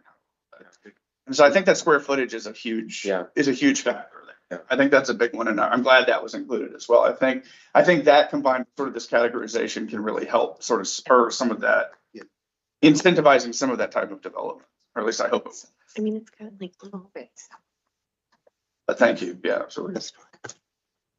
Yeah, that's a great. Yeah, we support per square foot cost. I think that's a great way. If you want a big home, you have to pay more. Yeah. But all right. And I agree that people buy certain size homes can absorb the tax that goes through. Yeah. And there's really not. They have either Greek, So together and want and crave them for their egos, but there's not a need. I would, sorry, go ahead. I just wanted to second that recommendation as well. I think that's a really good idea. And it's sort of along the same lines of incentivizing the type of kind of production outcomes that we want to see, or just outcomes in general that align with county goals. Because I know you mentioned before, like one of the objectives here is to better align the impact taxes and, and the adequate public facility piece of this with county goals. I just wanted to mention again, the potential for parking as a credit on some of these things too, to drive down that cost. To me, it clearly aligns with goals that the county has. I think it aligns well with kind of the recent bill that was adopted by council that we also supported with reduction of minimums down to zero with near transit. So I think any opportunity that we can take to sort of blend, we can package together multiple things to sort of drive the incentives in a direction, I think is useful. And I really like the approach that, I mean, you all have clearly taken that in a lot of these here. So I really appreciate that. And I would just, again, I think keeping parking top of mind, both from a cost standpoint and a county goal standpoint, is, I think, would be helpful too. So you used 1901 George as an example. So the 1901 Georgia would be in the red policy area and the 10,000 per unit as impact tax? Yes, that's correct. Okay. And then your question about the parking, could there be not only is there no minimum parking, but you can incentivize that by a lower impact tax if you do the low, if you have, if you're below minimum or something. I don't know. Just ideas to. I really like the idea of incentivize rather than additional taxes to encourage people to do what we want them to do. It would be a much better policy to create incentive versus adding additional taxes and punishing people. That's what I like. That's in line with the 5% MP rather than 15. Yeah. Right. And if we take 9801 Georgia just as an example, which we've used several times, they told us over and over in the hearing they were teetering right on the edge. They were parked probably above where we would have preferred. They seemed maybe reluctant. I know it was a developer from out of town. Maybe they didn't quite understand the market as well. Whatever the case was, they seemed reluctant to drive parking down a little bit further. But if we had this in place for them, for example, like maybe it would have aligned with their financial goals too, where we could have accomplished something we wanted. The project could have been more viable to move forward. Okay. Well, yada yada yada, on and on. But thanks for considering that. So no further questions or comments. We'll end this section, and then we'll start in 5 minutes on our next. We have one more. The Century, item 7, Century Preliminary Plan Amendment number 1200209-5D. Public hearing. Staff is recommending approval with conditions. We'll be back in 5 minutes. Thank you.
Okay.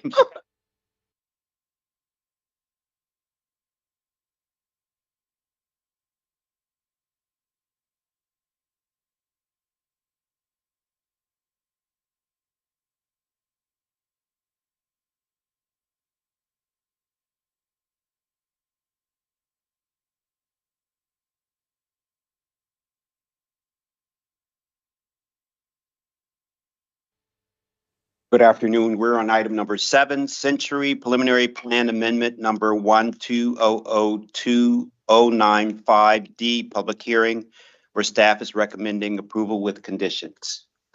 And from the planning staff this afternoon, we have Jeffrey Server presenting this plan. Good afternoon, Jeffrey. Hi, good afternoon, good evening, members of the board. For the record, my name is Jeff Server with the Up County Division. Before you today is Century Preliminary Plan Amendment number 1200209D.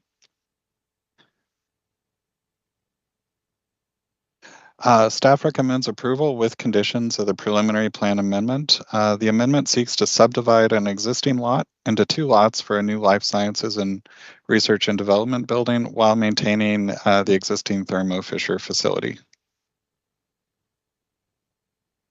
Looking at the subject property, it is outlined in red. It is zone CR, and it's located within the Cloverleaf district within Germantown. It's located west of I-270 and east of Century Boulevard, and the subject property is at the intersection of Cloverleaf Center Drive and Century Boulevard. The subject property is surrounded by CR zoned land. It's to the north, south, and west. To the southwest in Goldenrod is R40 and R200 land. As I mentioned, the existing Thermo Fisher facility, which is to be maintained, is also located there on site. And there are also some existing multifamily residential and townhouses on the Century site. Looking at the site as a whole, the Century property, which is outlined in pink, accounts for about a little over 51 acres. I'm looking at the net tract area. The subject property, which is the focus of this amendment, is outlined in red, and that's just a little less than 4 acres. It's physically located at 20301 Century Boulevard. It is subject to the 2009 Germantown Employment Area Sector Plan. The existing Thermo Fisher building that I keep mentioning is located right here where my arrow is pointing.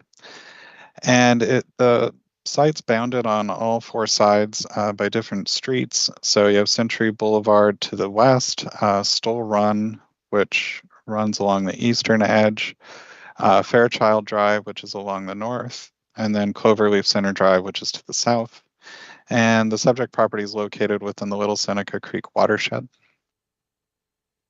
Looking just very briefly at prior approvals, the Century site is a large site. It has had a lot of development.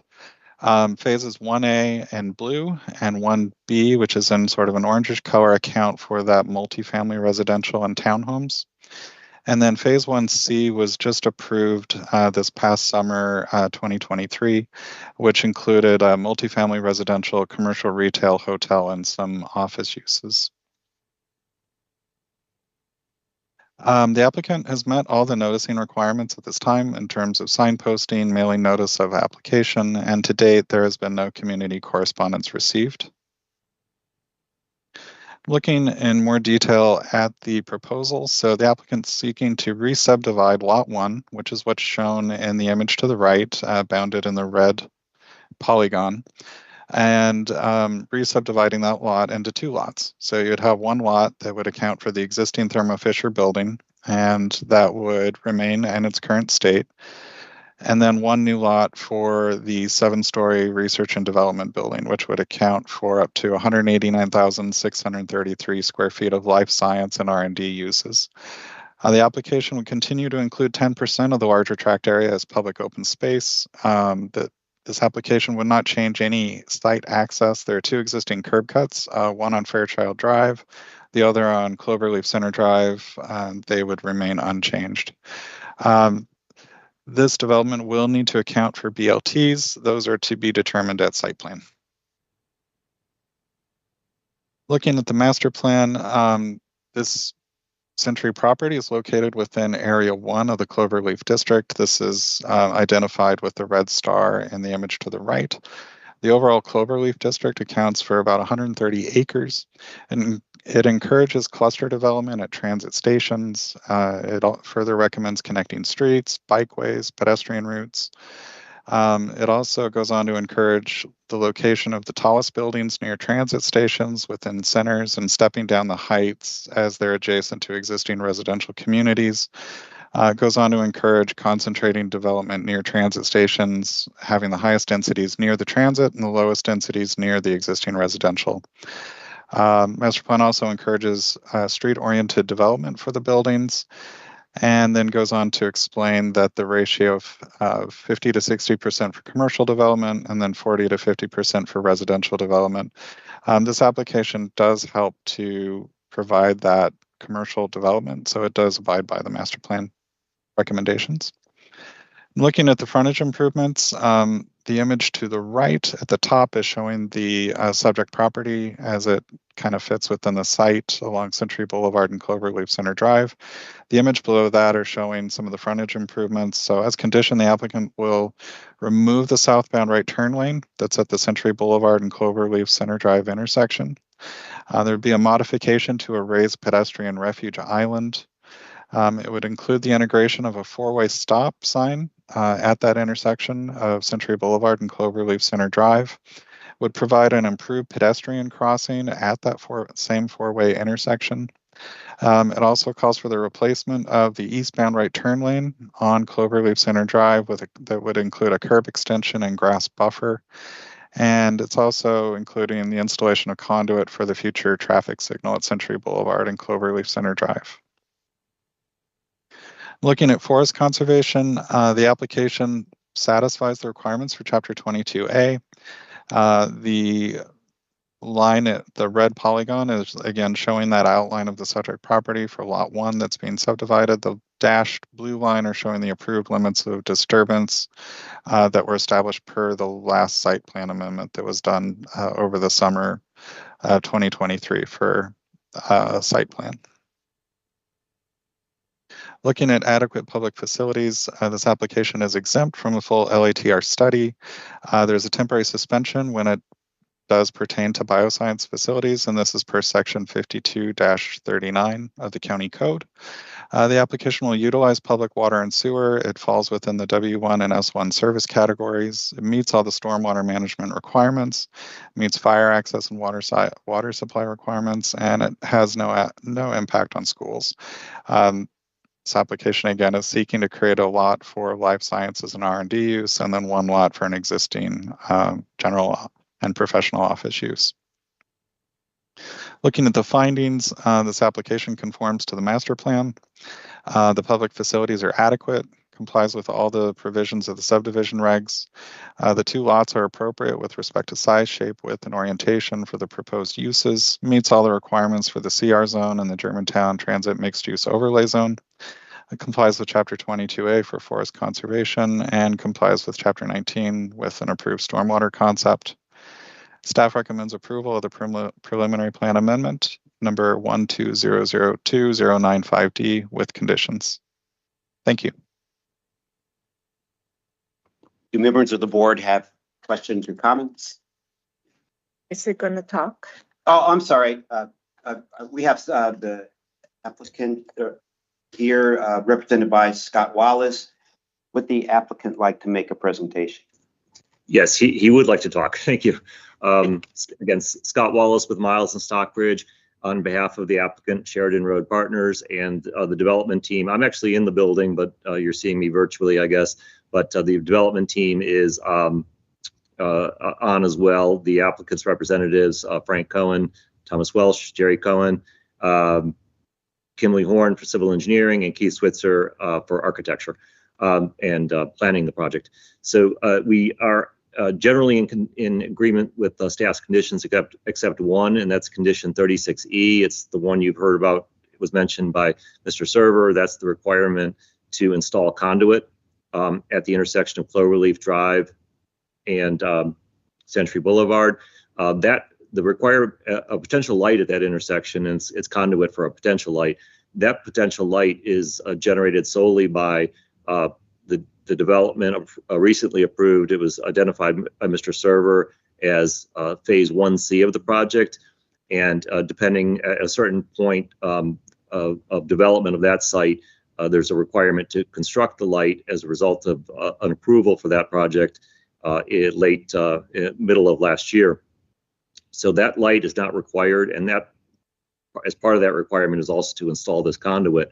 So our project does not generate the need for the light, and therefore there's no nexus to require it to be to saddle this project with the cost of that conduit. And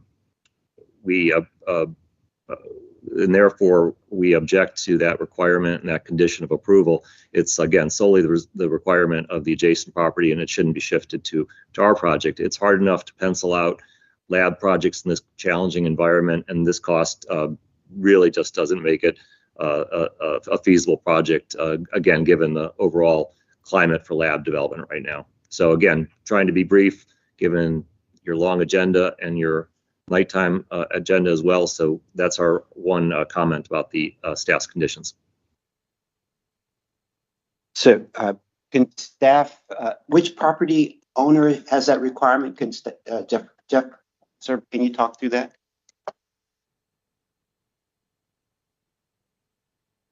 Sure. Sorry about that.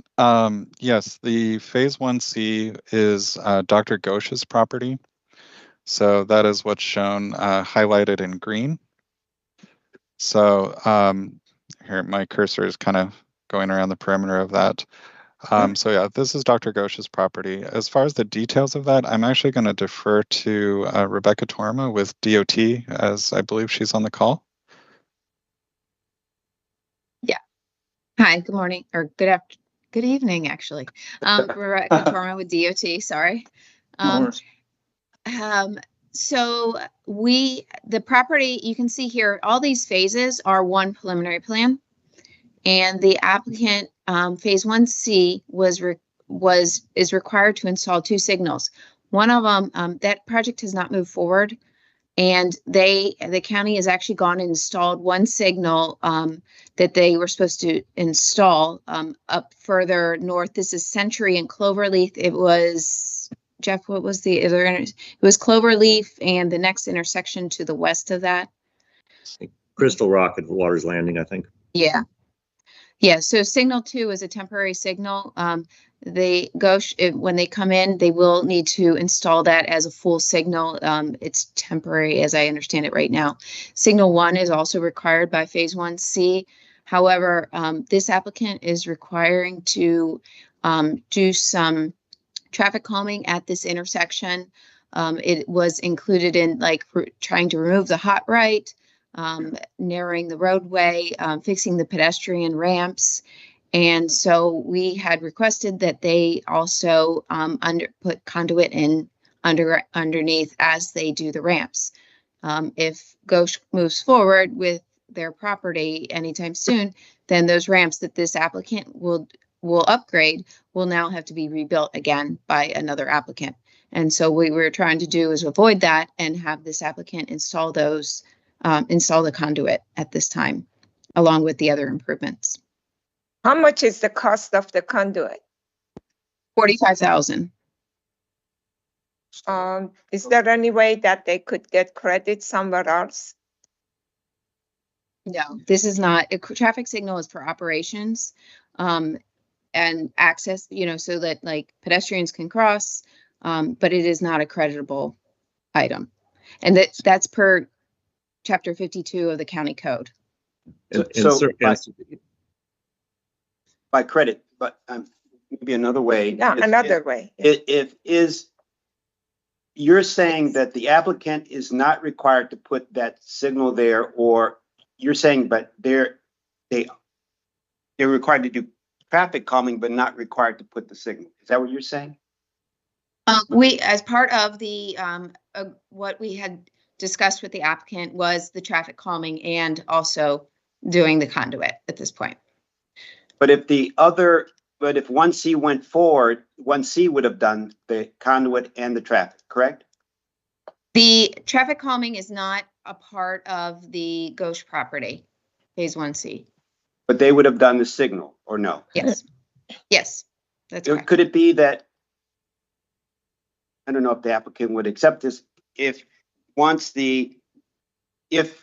and when the Gauche moves forward, did they have to pay the applicant the 45,000 that they did for this, putting in this conduit? That could be, yes. We don't have a lot of confidence in that payment being returned to us. But is there anywhere that county can, provide any kind of something else that they have to do that could offset this $45,000? Or maybe they could get credit for another project that they have to make some kind of fees, and they could get credit toward another projects. I don't know. Do they have any other project in the county, Scott? No, we don't. This is the first, hopefully not the last for this applicant, but there are no other projects. And we would certainly be willing to work as we do the traffic calming, the pedestrian improvements, traffic calming, to minimize any future disruption by having the conduit put in. We appreciate that. We're willing to work on that as we proceed to site plan for the project, hopefully at some point in the future. But again, it's a cost that shouldn't be shifted over to this particular applicant. And so the 45,000, I'm sorry to interrupt, but the 45,000, by the way, is an estimate.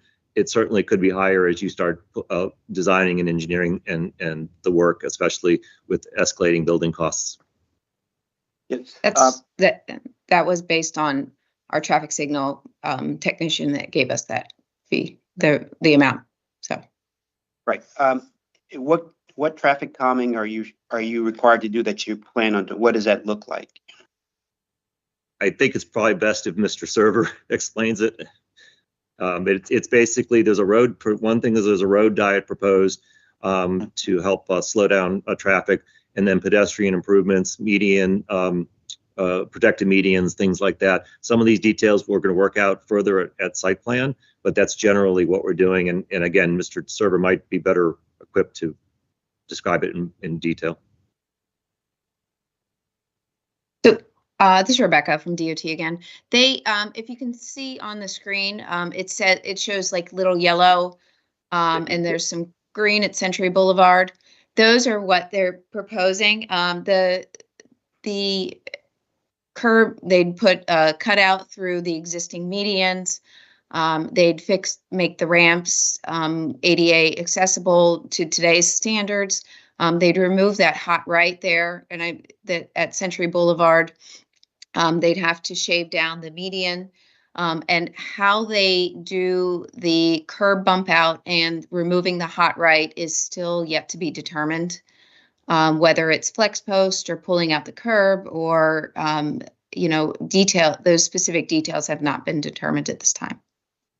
Is there any other work that we could waive them from that work and do this conduit? Something that we could replace for this cost that they're doing?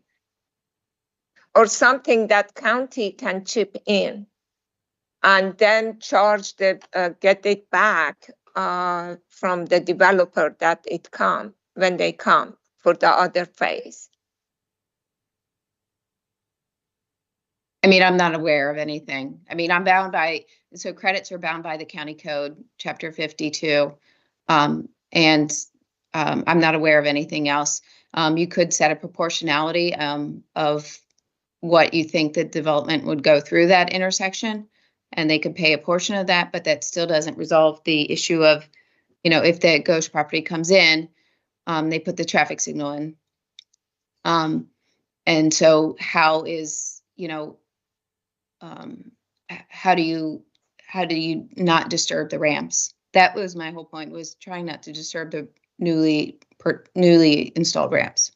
Well, I guess that if we have to remove a ramp, probably is much less costly. And I do not know how far this conduit is under the ground. if they could just, for the ramp, they just underpin it and pass it. Or maybe we could ask the, the current contractor just put the conduit under the ramp, just in that section, not the whole road, just put a conduit under the ramp. If we know where the conduit would go, that then the next developer that comes, they just connect it to that. Why can't we do that? To be honest, I don't know specifics of how that's done. That could be potential. Scott, can you do that? Can you just put the ramp, just put a piece of conduit under your ramp with the hope that the future developer can connect to it? Well, I'm not sure. Don't put the conduit the whole length. I'm not sure if that is possible. I'm not sure if our civil engineer, Kimberly Horn, can speak to that, or Keith Switzer can speak to that. It would still be obviously a cost to put any conduit in there, unless I'm misunderstanding what you're asking. Can I, I'm sorry to interrupt. This is Patrick Butler of County Division Chief. I just want to ask really quickly to Rebecca and Scott. The Dr. Ghosh's project had an approval letter from MCDOT, and in that, number 10 indicates that the applicant must pay the full cost of installation of those improvements that were described as determined by paid invoice to MCDOT if the signal is installed by others prior to the issuance of the use and occupancy certificate. Is there a way that with that language that this applicant would be required to install that conduit if that was originally considered as part of the installation of the traffic signal and necessary infrastructure? Is there a way MCDOT could still collect that cost from Dr. Ghosh and then simply for that portion refund to this applicant on this case for having sort of a duplicate and overlapping of requirement?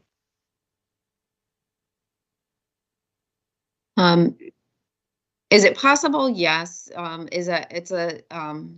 You'd have to go through the county budget process, I think, to do that. I'm not familiar with how else. There may be another way, but I'm not sure about that.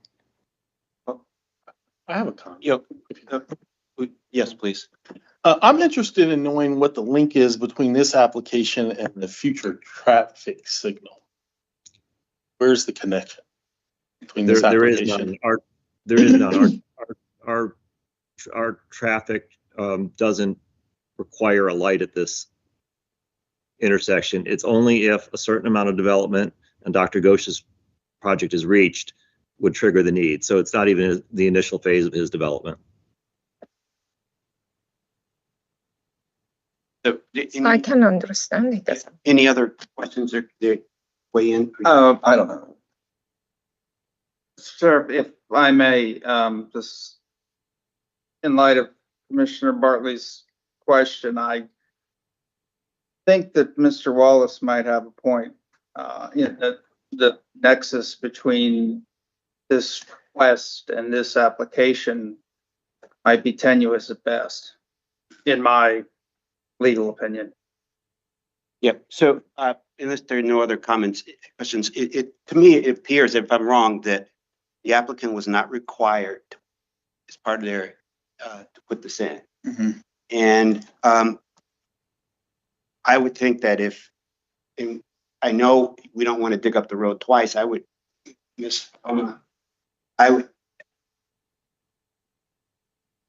like to see if the applicant's not required. If you could work out something in your own, between now and site plan where you would, because there's some time now. This is the preliminary plan, right?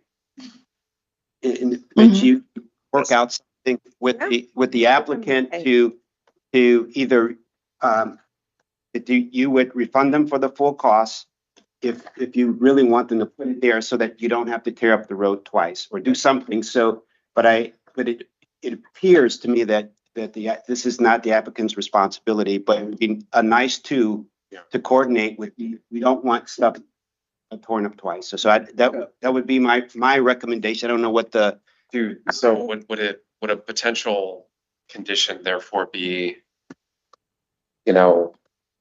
applicant could put in this conduit if prior to site plan, an agreement could be reached with MCDOT to refund it with the expectation that the cost would eventually be borne by the owner of site.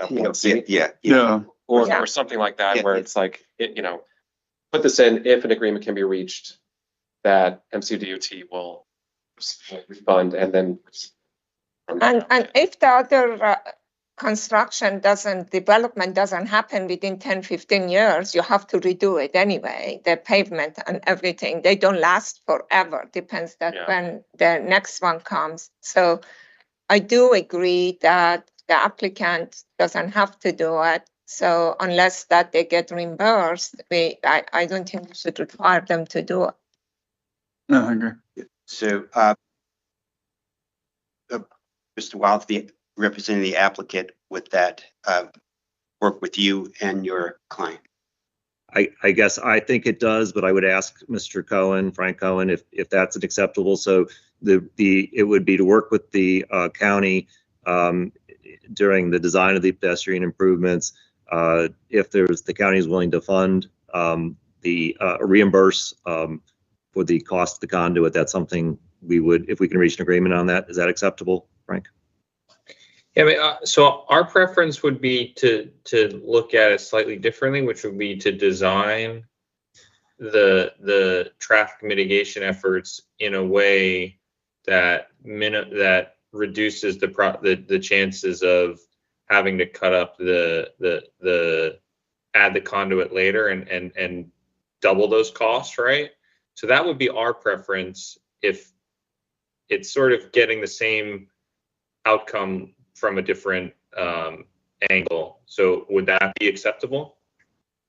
Well, I'm not quite understood. With the purpose of working something out with the DOT was so when you put in your ramps and things like that, that the conduit is in there at the time, so when someone else has to put the conduit in, if it's needed, then you don't have to tear that up. So if we're talking the same thing, are we not talking the same thing? I think we are talking the same thing. That we'll work on the best solution, and as long as any costs associated with the conduit are borne by another party, or at least there's reimbursement by the county, that's where we would be going. But I think, Frank, we could work. Well, the intention is to work with the county to minimize the conduit placement disrupting the improvements, because I think that's to everyone's benefit. Okay. Yep. And if the if the owner of the other site moves forward, then it's no issue. So that would be my recommendation. I have one more question. You're removing the parking. So while you're on the construction, the other building is still being used. Where are they going to be parking?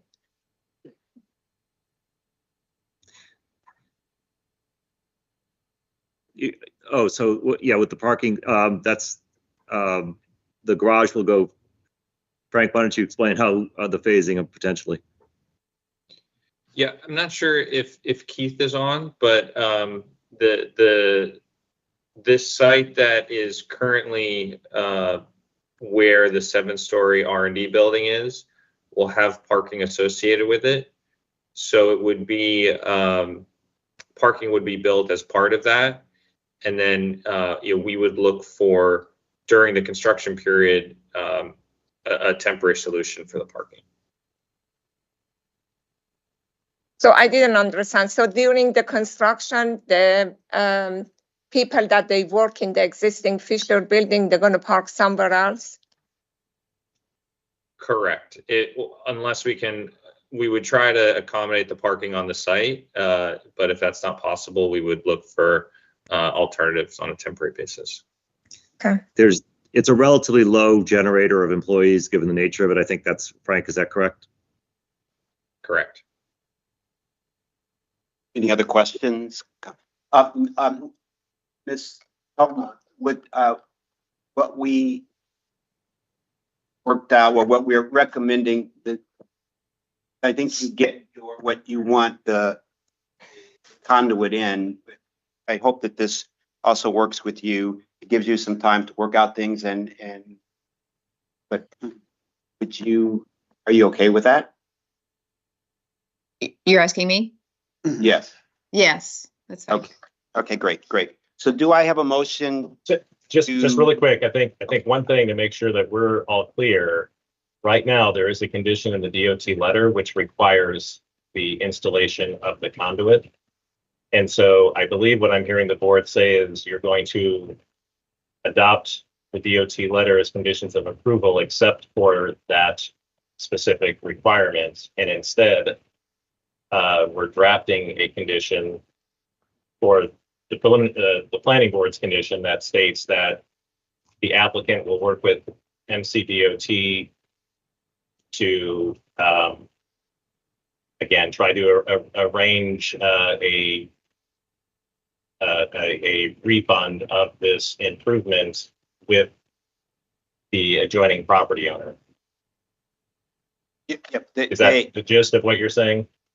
Yes. What we're saying is that they don't have, if they can't come up with a. That's what you're saying. I think what we are saying is that if they couldn't do the refund or get the payment, the project would not be delayed and would continue without the conduit. Right. That's a little bit different than what you're saying. That's the key. Yeah. So it's not subject to the refund. It's that we try them to work it out that they don't have to repair the pavement. And if they couldn't do that, they're going to move on with no conduit. Got it. Okay. Just want to make sure I was hearing correctly. So thank you. Thank you. Does that track with you, Mr. Wallace? Yes, it does. I'll trust the wordsmithing, but that's the Mitra. I appreciate Commissioner Padim's statement of that. Yes. This is what happens when you have a vice chair who's an engineer. Yeah. No, it's not they have to, it's that they should work to try to come up with a solution. If they can't do, then the projects can still move forward. Okay. Exactly. All right. Do I have a motion? You have to give them. Okay. I move to approve the project as with the condition as what we discussed for the conduit. A second. Yeah. All in favor? Aye. Aye. The ayes have it. This is it's Century Preliminary Plan Amendment 1200295D. Yeah. Thank you so much. Thank you. Good luck. Appreciate your time on a busy day. Thanks. Thank you so much.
Good evening.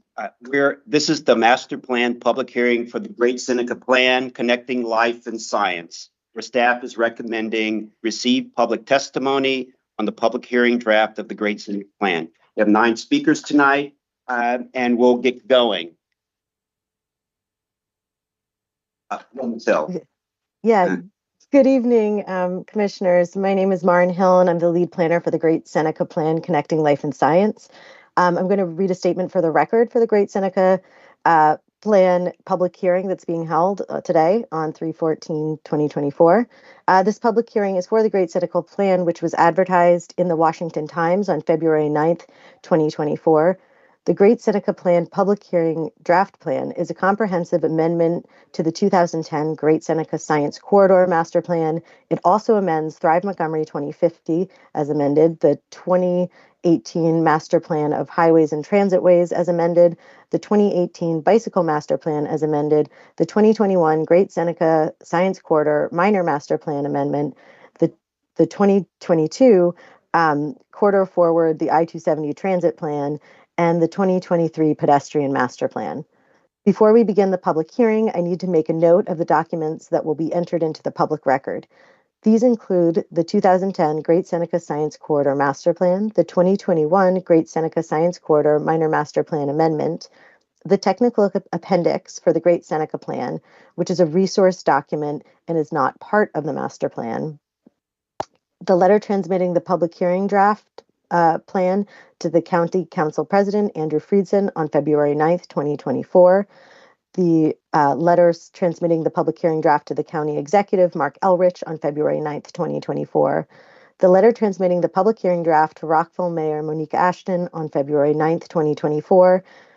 The letter transmitting the public hearing draft to the Gaithersburg Mayor, Judd Ashman, on February 9th, 2024. The letter transmitting the public hearing draft to the Washington Grove Mayor, John Compton, on February 9th, 2024. The Great Seneca Plan Working Draft, dated January 2024, and the Great Seneca Plan Scope of Work, which was approved by the Planning Board on May 26, 2022. A copy of the newspaper ad and the affidavit of publication from the Washington Times, which is certified proof of the publication in the February 9th, 2024 issue. A transcript of the public hearing once it is available, and all correspondence, including emails received from the public and government agencies between the ad publication and the closing of the public hearing.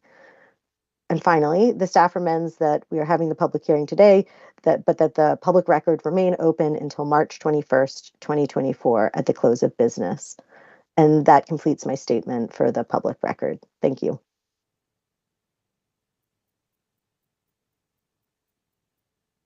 Thank you, Ms. Martin. Our first speaker is Brad Stewart.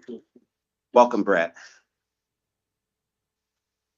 Thank you, Chair. I appreciate it very much. I also appreciate Marin's testimony. So my name is Brad Stewart. Just for context, I've spent the last 30 years of my life working in the life sciences industry, 27 of them running companies right here in Montgomery County, Maryland. A huge advocate of our life sciences industry and a proud supporter of everything we do here. Additionally, I've spent the last 4 years as the Senior Vice President of Economic Development for Montgomery County Economic Development Corporation. I also chair the Maryland Tech Council, which is the organization which represents all the life sciences and technology companies in the state of Maryland. About 800 to date companies in the state of Maryland that we represent, with tens of thousands of employers in industries across the state. Many of those in life sciences and many of those here in Montgomery County. So I just want to provide a public statement about how much I appreciate planning's efforts to think about the future of the Greater Seneca Life Sciences Center. This really is a critical asset for Montgomery County. It's a place which densely houses and can more densely house our life sciences industry. For the members of the public and people on the board, the life sciences industry in the state of Maryland is probably one of our most strategic and valuable industries the state has.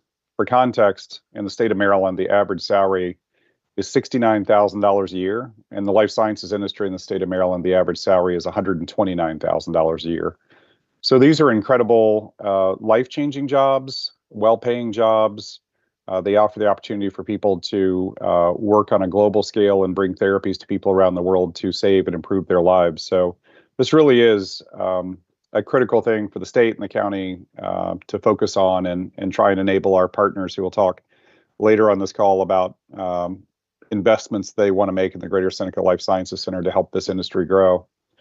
I'd also like to comment, as part of the information and founding for this master plan, planning spent a lot of effort conducting a strategic study and analysis of land use possibilities with a third party who did a lot of work for them, and I think provided a lot of insight for the documents they put forward and for previous testimony at the hearing. So I appreciate their willingness and effort to involve me and MCDC in that effort to make sure the voice of the industry was heard in that, and gave them, I think, the background to provide, ask informative questions and think thoughtfully about the process. I can echo the findings that they found in there. This is a unique opportunity to think about how we transform the life sciences built space here in the county going forward. We're fortunate to have sort of come into existence at a time different than other places. Many places around the country you go to started at the time when they were large corporate campuses that were surrounded by fences with a guard shack that protected them. We started in probably the middle state, where most of our buildings here are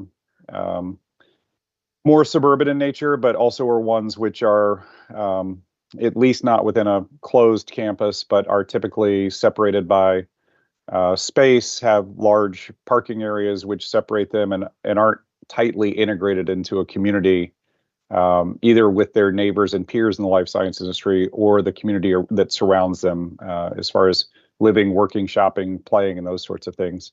Those are things which the planning staff has made a considerable effort to think about, and how they will adjust the master plan to support those efforts. As a community, we really do want to feel better integrated into the community. I think there's an opportunity to think about how we activate and connect these buildings with each other, these neighborhoods with each other. We've got incredible partners who are looking to build and continue to build significant investments into our ecosystem here. Alexandria Real Estate you'll hear from, Trammell Crow you'll hear from with their properties there. And I think it's a great opportunity for this organization and board to think about how we support those efforts and bring us together. I think the one thing I've said before, and I view this is how do we create a life sciences community in Montgomery County where the people who work in it are able to interact with each other, not simply when we're at events together with each other sponsored by other organizations, but where our built community actually enables that, where we can walk next door to meet with another company that we might want to work with, or other employees and peers who work at other companies, or run into each other at restaurants and other things which enable this vibrant growth you see in other places around the country. With that, I will conclude my testimony and appreciate the opportunity to be here with you. Thank you, Mr. Stewart. We appreciate your testimony. Next is Joseph Motes. Good evening, everyone. My name is Joseph Mogus, Maryland State Highway Administration's Senior Safety Officer. Formerly, I was SHA District 3's Assistant District Engineer for Traffic in Montgomery County specifically. I'm happy to speak to the Great Seneca Master Plan. I worked collaboratively with Montgomery County Planning staff, or Montgomery Planning staff. They were quite wonderful, and we incorporated quite a bit of SHA features into it.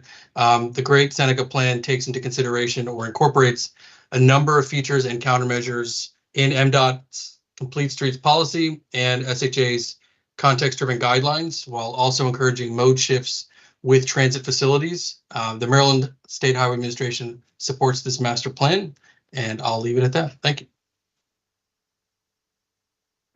Thank you for your presentation, Mr. Moguez. Next is Francoise Carrier.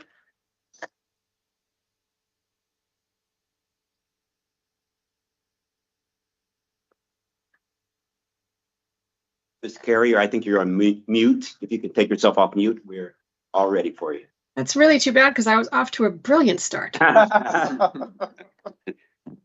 Good evening, Chair Harris and members of the board. For the record, my name is Francoise Carrier with the law firm of Bregman, Burbert, Schwartz, and Gilday. I'm here to provide input on the Great Seneca Plan on behalf of my client, Guardian Realty Management.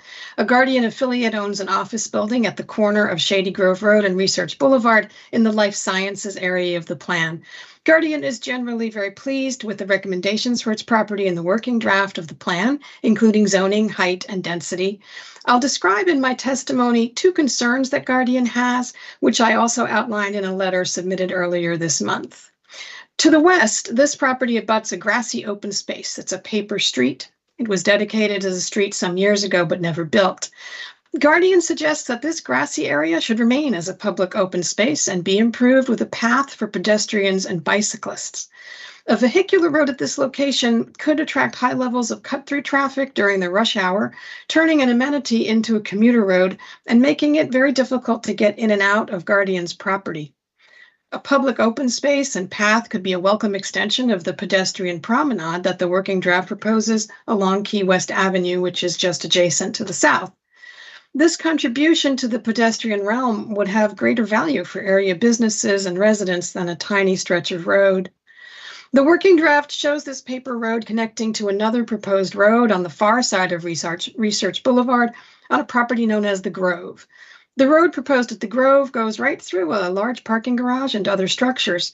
Guardian is very familiar with the Grove and considers it unlikely that this garage will be torn down within the lifetime of the plan. In addition to commercial elements of the Grove, the garage serves an adjoining multifamily building that has legal rights to a large number of its parking spaces. This would make removing the garage during the life of that multifamily building difficult and costly. If the planning board decides to leave these 2 road recommendations in the plan, Guardian requests language in the plan specifying that nearby development should not be required to build the paper street next to Guardian's property unless redevelopment plans that include the connecting road across Research Boulevard have been approved, or at least submitted. Guardian is also concerned about the working draft's recommendation that any redevelopment of Guardian's property should be responsible for improvements along both of its road frontages, and in addition, a contribution to the pedestrian promenade proposed along Key West Avenue. The cost of 2 sets of frontage improvements and a contribution to the promenade would likely be a heavy burden for this small property. If this very specific recommendation stays in the plan as written and then Guardian submits a redevelopment application, development review staff may feel obligated to require exactly what the plan calls for.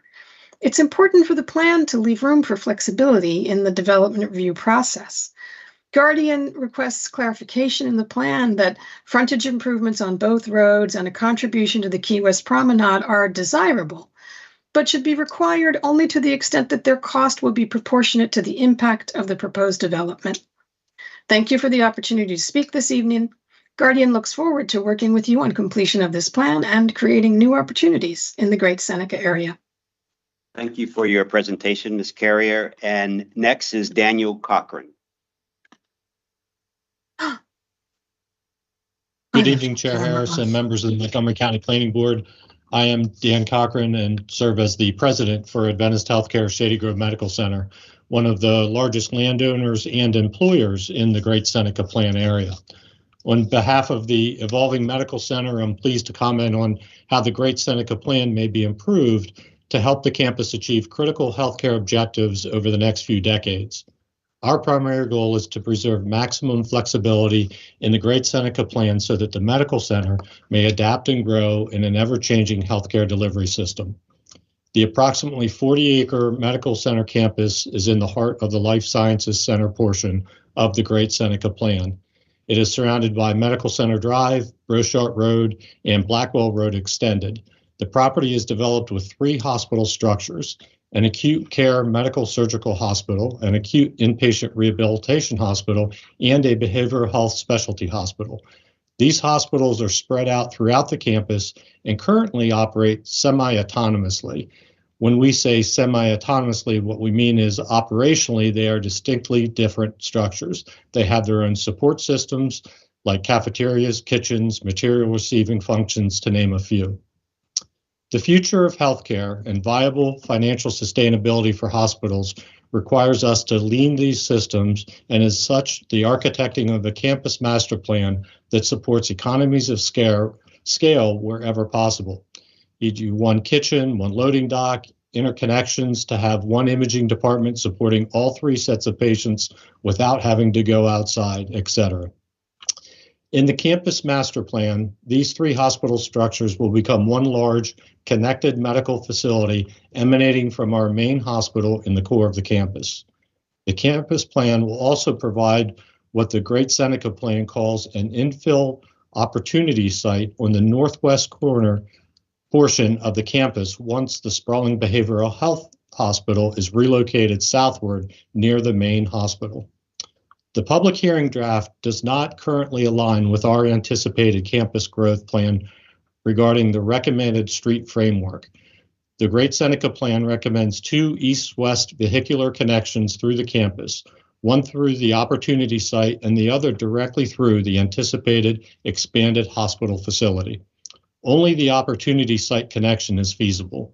While we understand the desire for connectivity and manageable block sizes, this aspiration should not preclude the medical center's imperative to grow as medical needs dictate. Submitted with this testimony is a map showing the proposed east-west connections through the campus that clearly illustrates why only the northern one may be accommodated.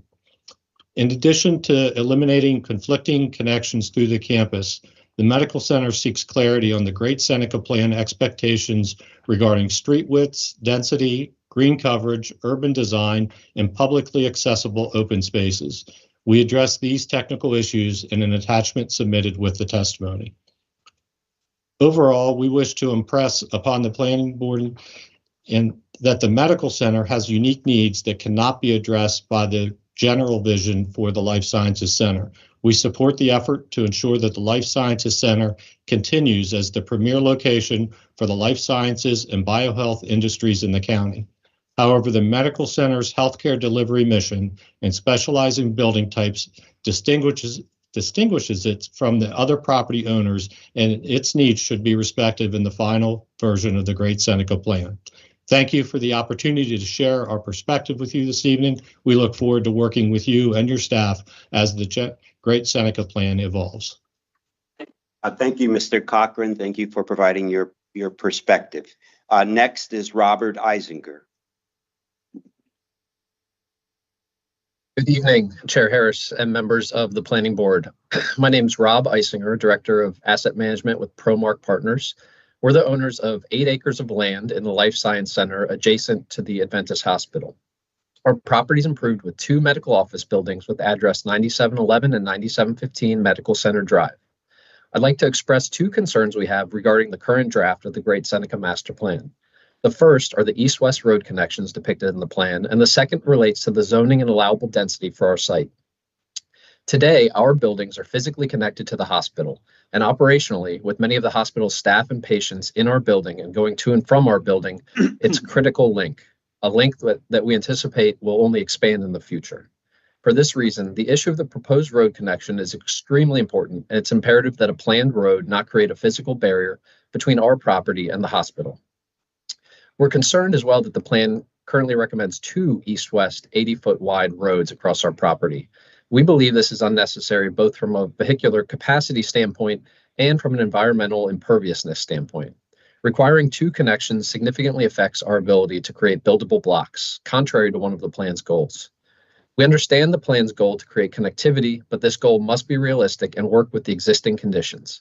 This area is dominated by a suburban-style hospital and its related services. As we relayed to staff, complete streets, from which staff has taken its guidance in terms of road location, block size, and connectivity, should be aspirational and not necessarily an edict. The southernmost proposed road in the draft plan on our site conflicts with our building's existing connection to the hospital and the hospital's long-term expansion plans, as you just heard from Dan. Therefore, it's really not feasible. We believe the appropriate solution in this area is a single 60-foot wide east-west connection farther north on our property, with a precise location to be determined at the time of redevelopment. A single east-west connection farther north would accomplish the plan's goals of providing a vehicular east-west connection, fostering development by establishing buildable blocks, and accommodating the inevitable and necessary future expansion of the hospital. In terms of the proposed density, the LSC zone area of the plan is seen as the epicenter of the county's life sciences industry. The plan identifies the area as a vibrant live-work community, an economic center for the county. In addition, our property in particular is identified as an opportunity site. And yet, the current plan continues to recommend the same existing 1.5 FAR of density. While development in excess of 1.5 FAR may never materialize, higher densities should not be precluded now if the market is there to potentially support it in the future. This would be a great problem to have. More life science uses, more housing, more supportive uses to create the envisioned mixed-use environment. Accordingly, we request that the zoning on our property be revised to at least a 2.0 FAR. Additionally, the current LSC zone limits the development of housing and retail to a certain percentage of overall development. We would ask these limitations be removed or further relaxed so that complementary mixed uses could be viable considerations in the future. Our company has a long history in the Life Science Center area, and we're excited about the next chapter in its development. We appreciate the open communication with staff to date, and we look forward to fine-tuning these issues with them further, and we'd welcome your support. Thank you.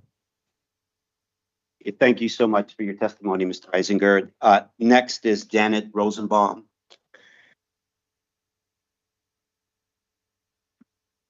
Good evening, Montgomery County Planning Board. I'm Jeanette Rosenbaum. I live in Montgomery Village, just outside Gaithersburg city limits. I live in the Seneca Creek watershed. I am the president of the Muddy Branch Alliance and the chair of the Gaithersburg Environmental Affairs Committee. I applaud the Great Seneca Plan for repeatedly mentioning trees, native plants, energy efficiency, walkability, and other sustainable features. That said, the key objective of the plan is to make more space for an industry that consumes a tremendous amount of energy. Good intentions for sustainability will not be sufficient. There needs to be a clear roadmap for the rapid implementation of enough sustainability features that the development will net out to zero emissions. That is the minimum requirement. The real goal is a regenerative community. We should be aiming for a life sciences corridor that actually supports life through cleaner air, better management of stormwater, increased habitat, and net negative climate emissions. If we do that, we'll be providing all of these benefits, plus good jobs and interesting neighborhoods, to a community that is younger, lower income, more likely to rent, and less likely to speak English at home than surrounding areas. We must prioritize preserving those community characteristics as this new development proceeds. Without intentional effort on this point, these revitalized neighborhoods will rapidly be taken over by the scientists and other professionals working in the labs, while support workers and current residents will get pushed out. Finally, I want to comment on the suggestion of renaming Great Seneca Highway to reflect the, quote, re-envisioned character of the development. Great Seneca itself is so important to the character of our region. Seneca Creek State Park is a regional treasure. Walker's Run, a tributary of Great Seneca, is plainly visible from my apartment window and is the major reason why I decided to rent that unit. Rebranding a community as being defined more by the local employers than by the natural amenities would be a grave mistake. Let's keep the name of our waterway on our street signs. Let's seek more opportunities to incorporate natural features into the new development.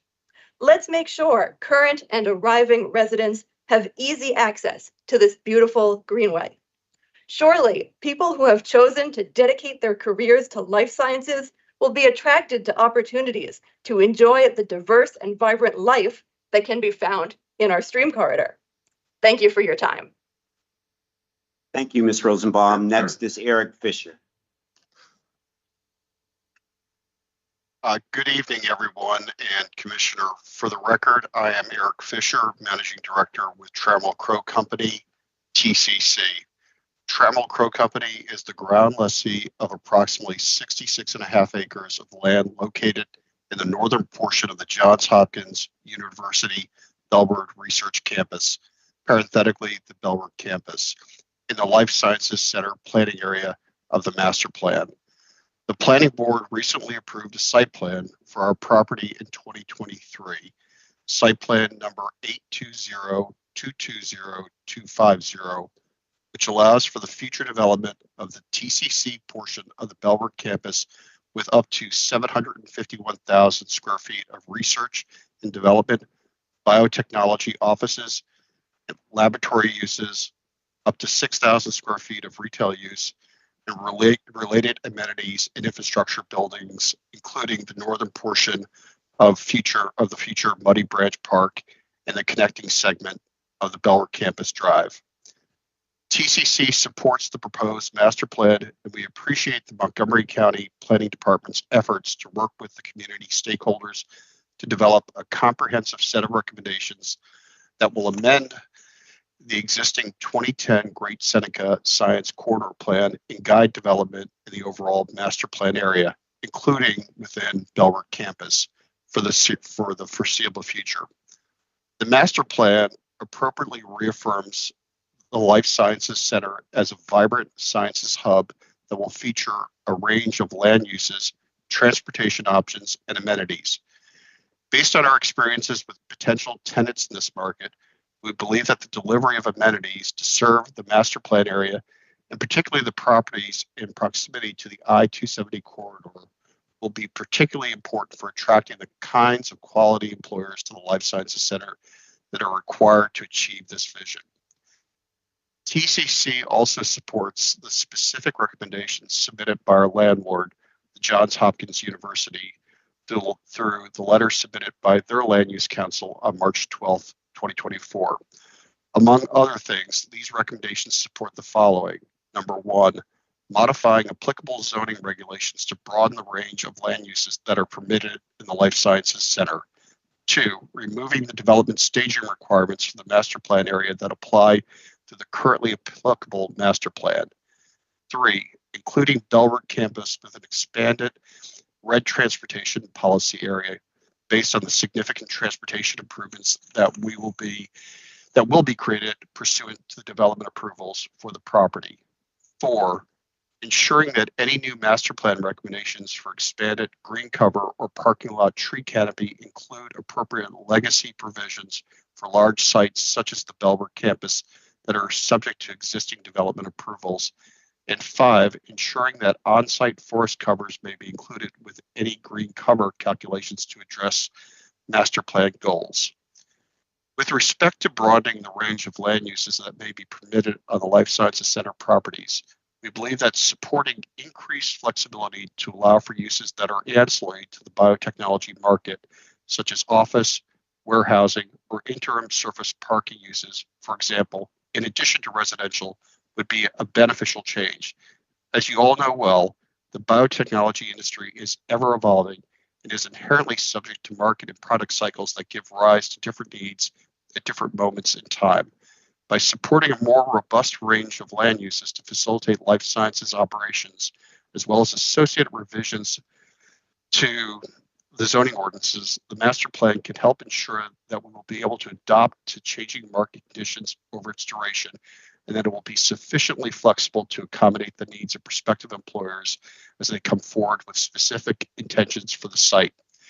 For similar reasons, to the extent practical, we respectfully note that the master plan should also support the development and implementation of swifter administrative processes to facilitate land use entitlements in the Life Sciences Center. While certain recent amendments to the zoning ordinance potentially are helpful in this regard, such as recent initiatives for the review of the biohealth priority campus plans, our discussions with prospective pharmaceutical and life sciences employers suggest that Montgomery County should do more to address the myriad of challenges associated with locating in this market.